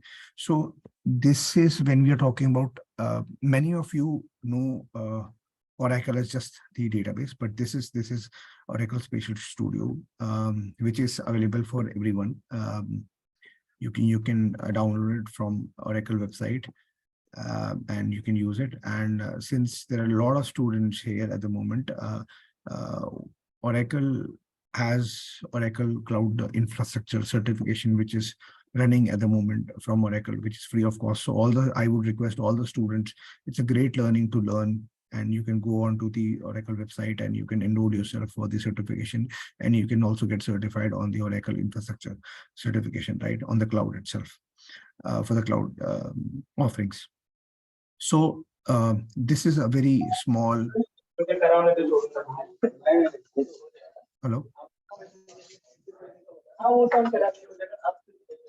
Hello. Can you please go on mute?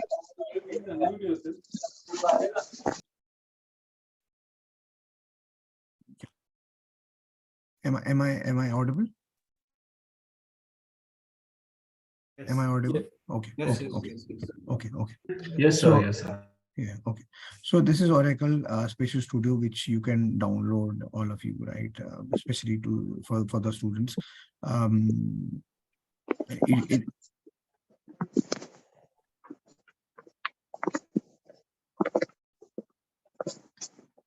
Rajwal. Yeah, so this is Oracle Spatial Studio that you can install and utilize, and this is for quick GIS and viewability.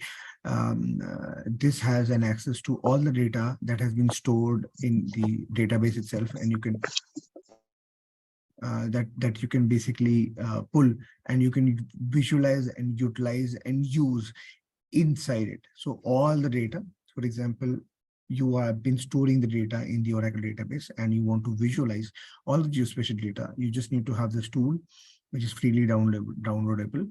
You download it and deploy it, and you consume all the raster, vector, 3D, everything that you want to visualize it, and you can visualize it here itself. It's a very simple, easy tool, right? You can see that there's a project that has been created for 3D data, 3D models, right? And it has a lot of geospatial analysis tool as well. Let me just go. Okay, let me just open one of the projects for you people. So as you can see, this is the data of the submarine that is coming in here, and it is coming from the data set, right? And you can do the spatial analysis on top of it, whatever data you have, and on the fly you get all these kind of geospatial queries that you get, and you can consume on the fly itself, and this all will be stored directly on the database as well. Right. I will not go into the depth of it because this is not a, so, I mean, if in case you want to reach out to me, I'll share my email address. You need that if in case. So it is very easy. Here is one more example. How you can visualize the raster as well, right? if in case you have a raster one. And it also has something called as mosaic, virtual mosaic. Virtual mosaic basically for the benefit for the students are virtual. What is virtual mosaic? Let's suppose you have, as you can see, there are multiple tiles, right? When we are talking about in terms of GIS, you cannot, I mean, there's no specific information that is stored in only single tile because the data has been captured for a huge area, right?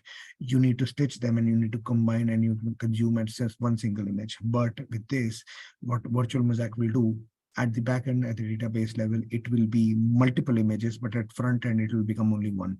So you don't lose the data quality, or you do not compromise on the data quality. You do not create another image, but you can actually virtually create a virtual mosaic wherein you can do a lot of analysis onto a single image as a viewability, but at the back end, there will be multiple images and you can extract the useful information out of it and it will be stored inside the database itself. Right. So this is a small walkthrough. You can explore Oracle Spatial Studio. These are a couple of links. If in case you need them, I can also share them in chat. If there is anything, any questions or anything, you can reach out to me. So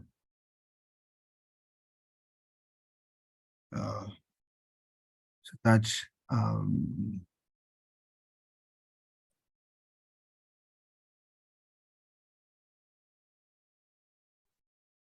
thank you. yeah, Shahrukh. thank you. I So can't hear we you. have, I'm losing your voice. Hello, can you hear? Yeah. No, I'm losing your voice. so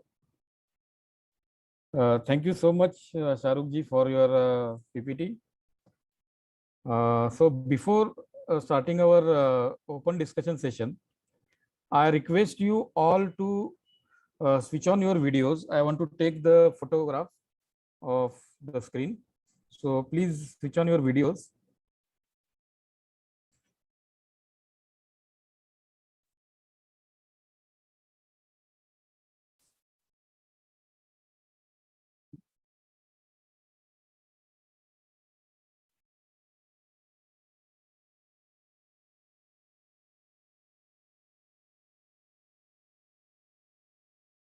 Hello.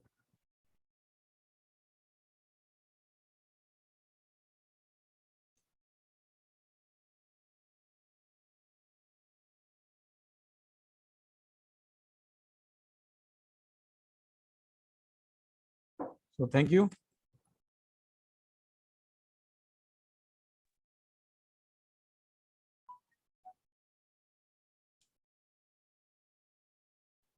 Ritesh, can Yes. you stop sharing Yes. the screen? Yes. Just a second. Just a second.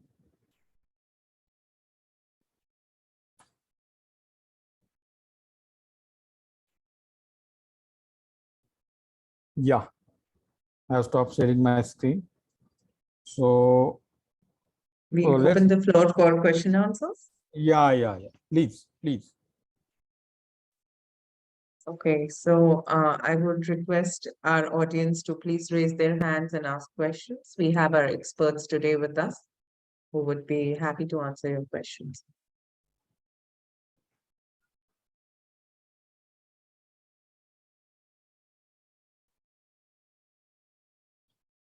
Any questions?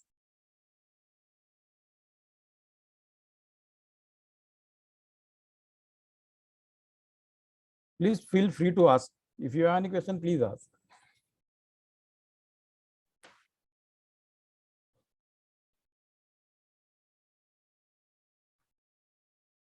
I think there aren't any questions. If your microphone is not working, please type the question and we'll take it up with our experts. Yeah. You can also type. The presentations were completely, interesting and definitely gave us a very good insight of how geospatial technology is being used by the industry to provide solutions. So I would really like to thank all the speakers for bringing in this insights. Shivani Singh wants to ask the question. Yes, Shivani, please go ahead. You can unmute. Yeah. Go ahead. So actually, I wanted to ask to all the experts that we have seen today. We have seen several examples. So most of them belonging to either North American states or from the Middle East countries. So when we talk about India, so with this technology where we are lying at the present, and because I am from a conservation background, I'm a conservation architect. So if I want to use such data for my stimulation of like where I could study it, so how I can use it in Indian context, how I can get access to such data, so where we are standing. So that's my question.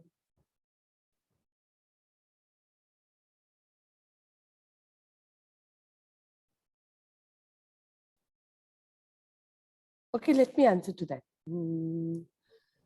Shivani, as I have told you that, as I have shown in my presentation also, there are Indian users in a big way. So I have given you the examples of Airtel, as well as given you the examples of Jio. So they are using it for countrywide.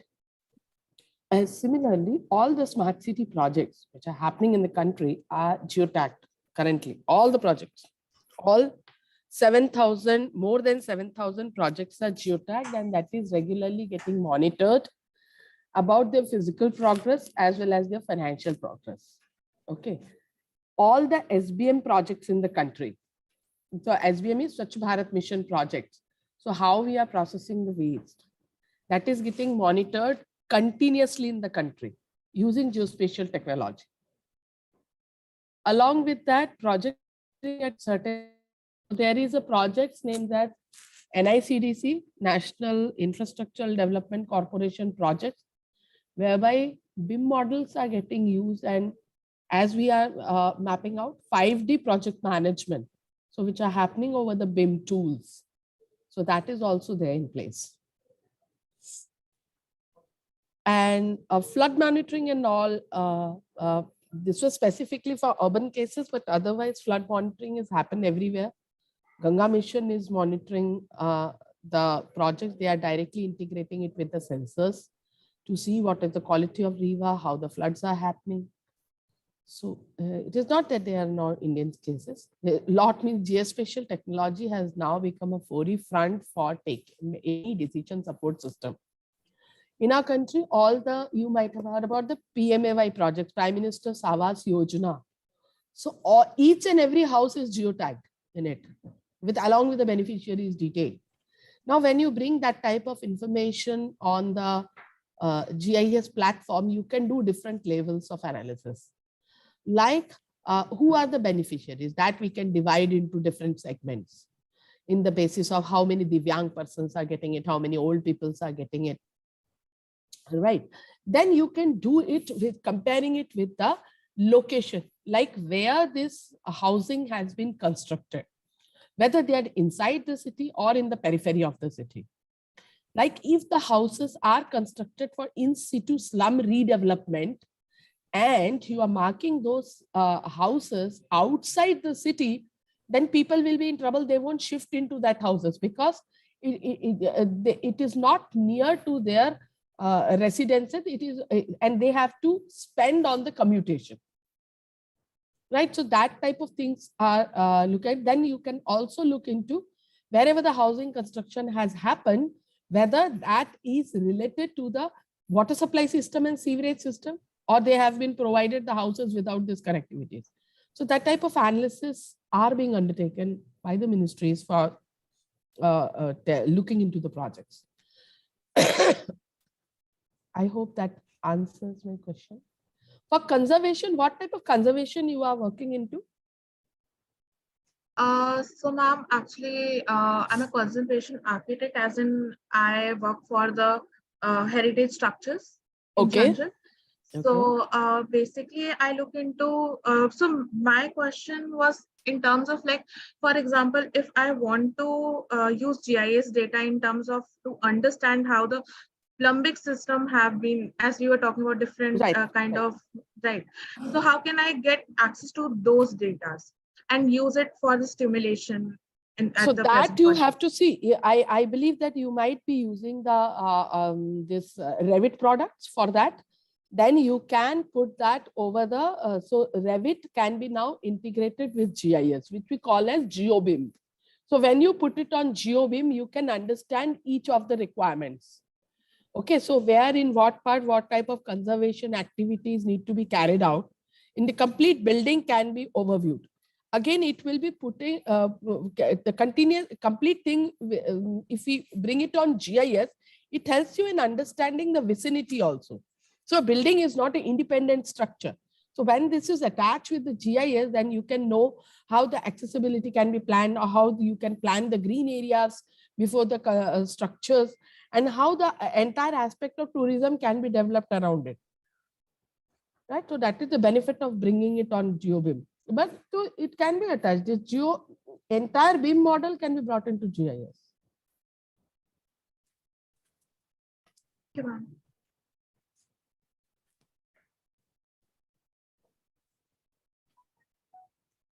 Any other question from the audience?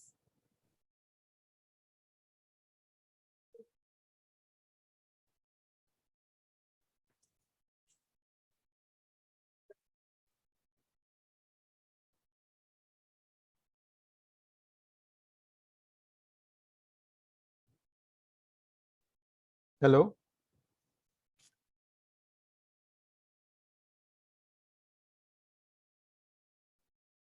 Please ask your questions if there are any.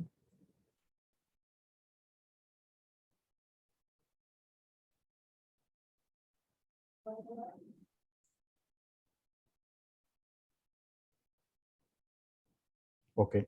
I request Shelly Gandhi to give her final remarks on the today's webinar. Shelly? Yeah, thank you, Satish. Am I audible now? Yeah. Yes, ma'am. Yes, yes. Great. So, first of all, on behalf of CEPT University and Faculty of Technology, I would like to thank all the speakers from the industry and AGI to take in, put in efforts and bring the industry partners on board to talk to our students. So, thank you so much for putting in these efforts and giving your invaluable contribution towards making this workshop a success. The presentations were very fantastic, and the work what each and every companies are doing is also very fascinating. This just does not let us know what's happening in the industry, but it also gives us a very good overview, especially for the students to understand where the future lies, how geospatial technology is advancing, and it's not just limited to as you know, some of the presentations very rightly mentioned that it's no more just remote sensing data sets. It's way beyond. It needs integration. It needs a lot of inputs from the ground sensors. Drones have evolved, uh, dramatically, and the applications of drones have been very effective. We at our research center also use drone acquired data for a lot of research projects.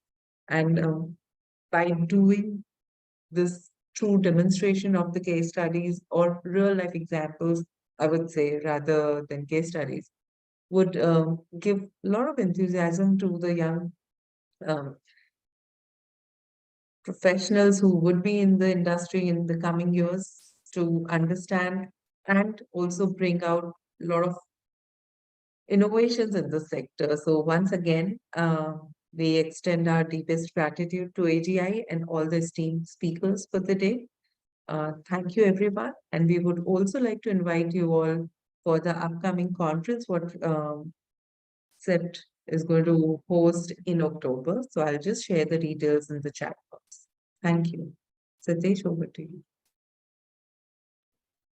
So I also would like to thank all the speakers, and as Sally has pointed out, the presentations were very good, and on behalf of AGI, I want to thank all the speakers and audiences for attending this webinar. and we look forward to have you in the next webinars. We will keep announcing it through the social media channels. Thank you all. Thank you for attending this webinar. Thank you. Thank you. Thank you. Thank you. Thank you, everyone. Thank you. Thank you.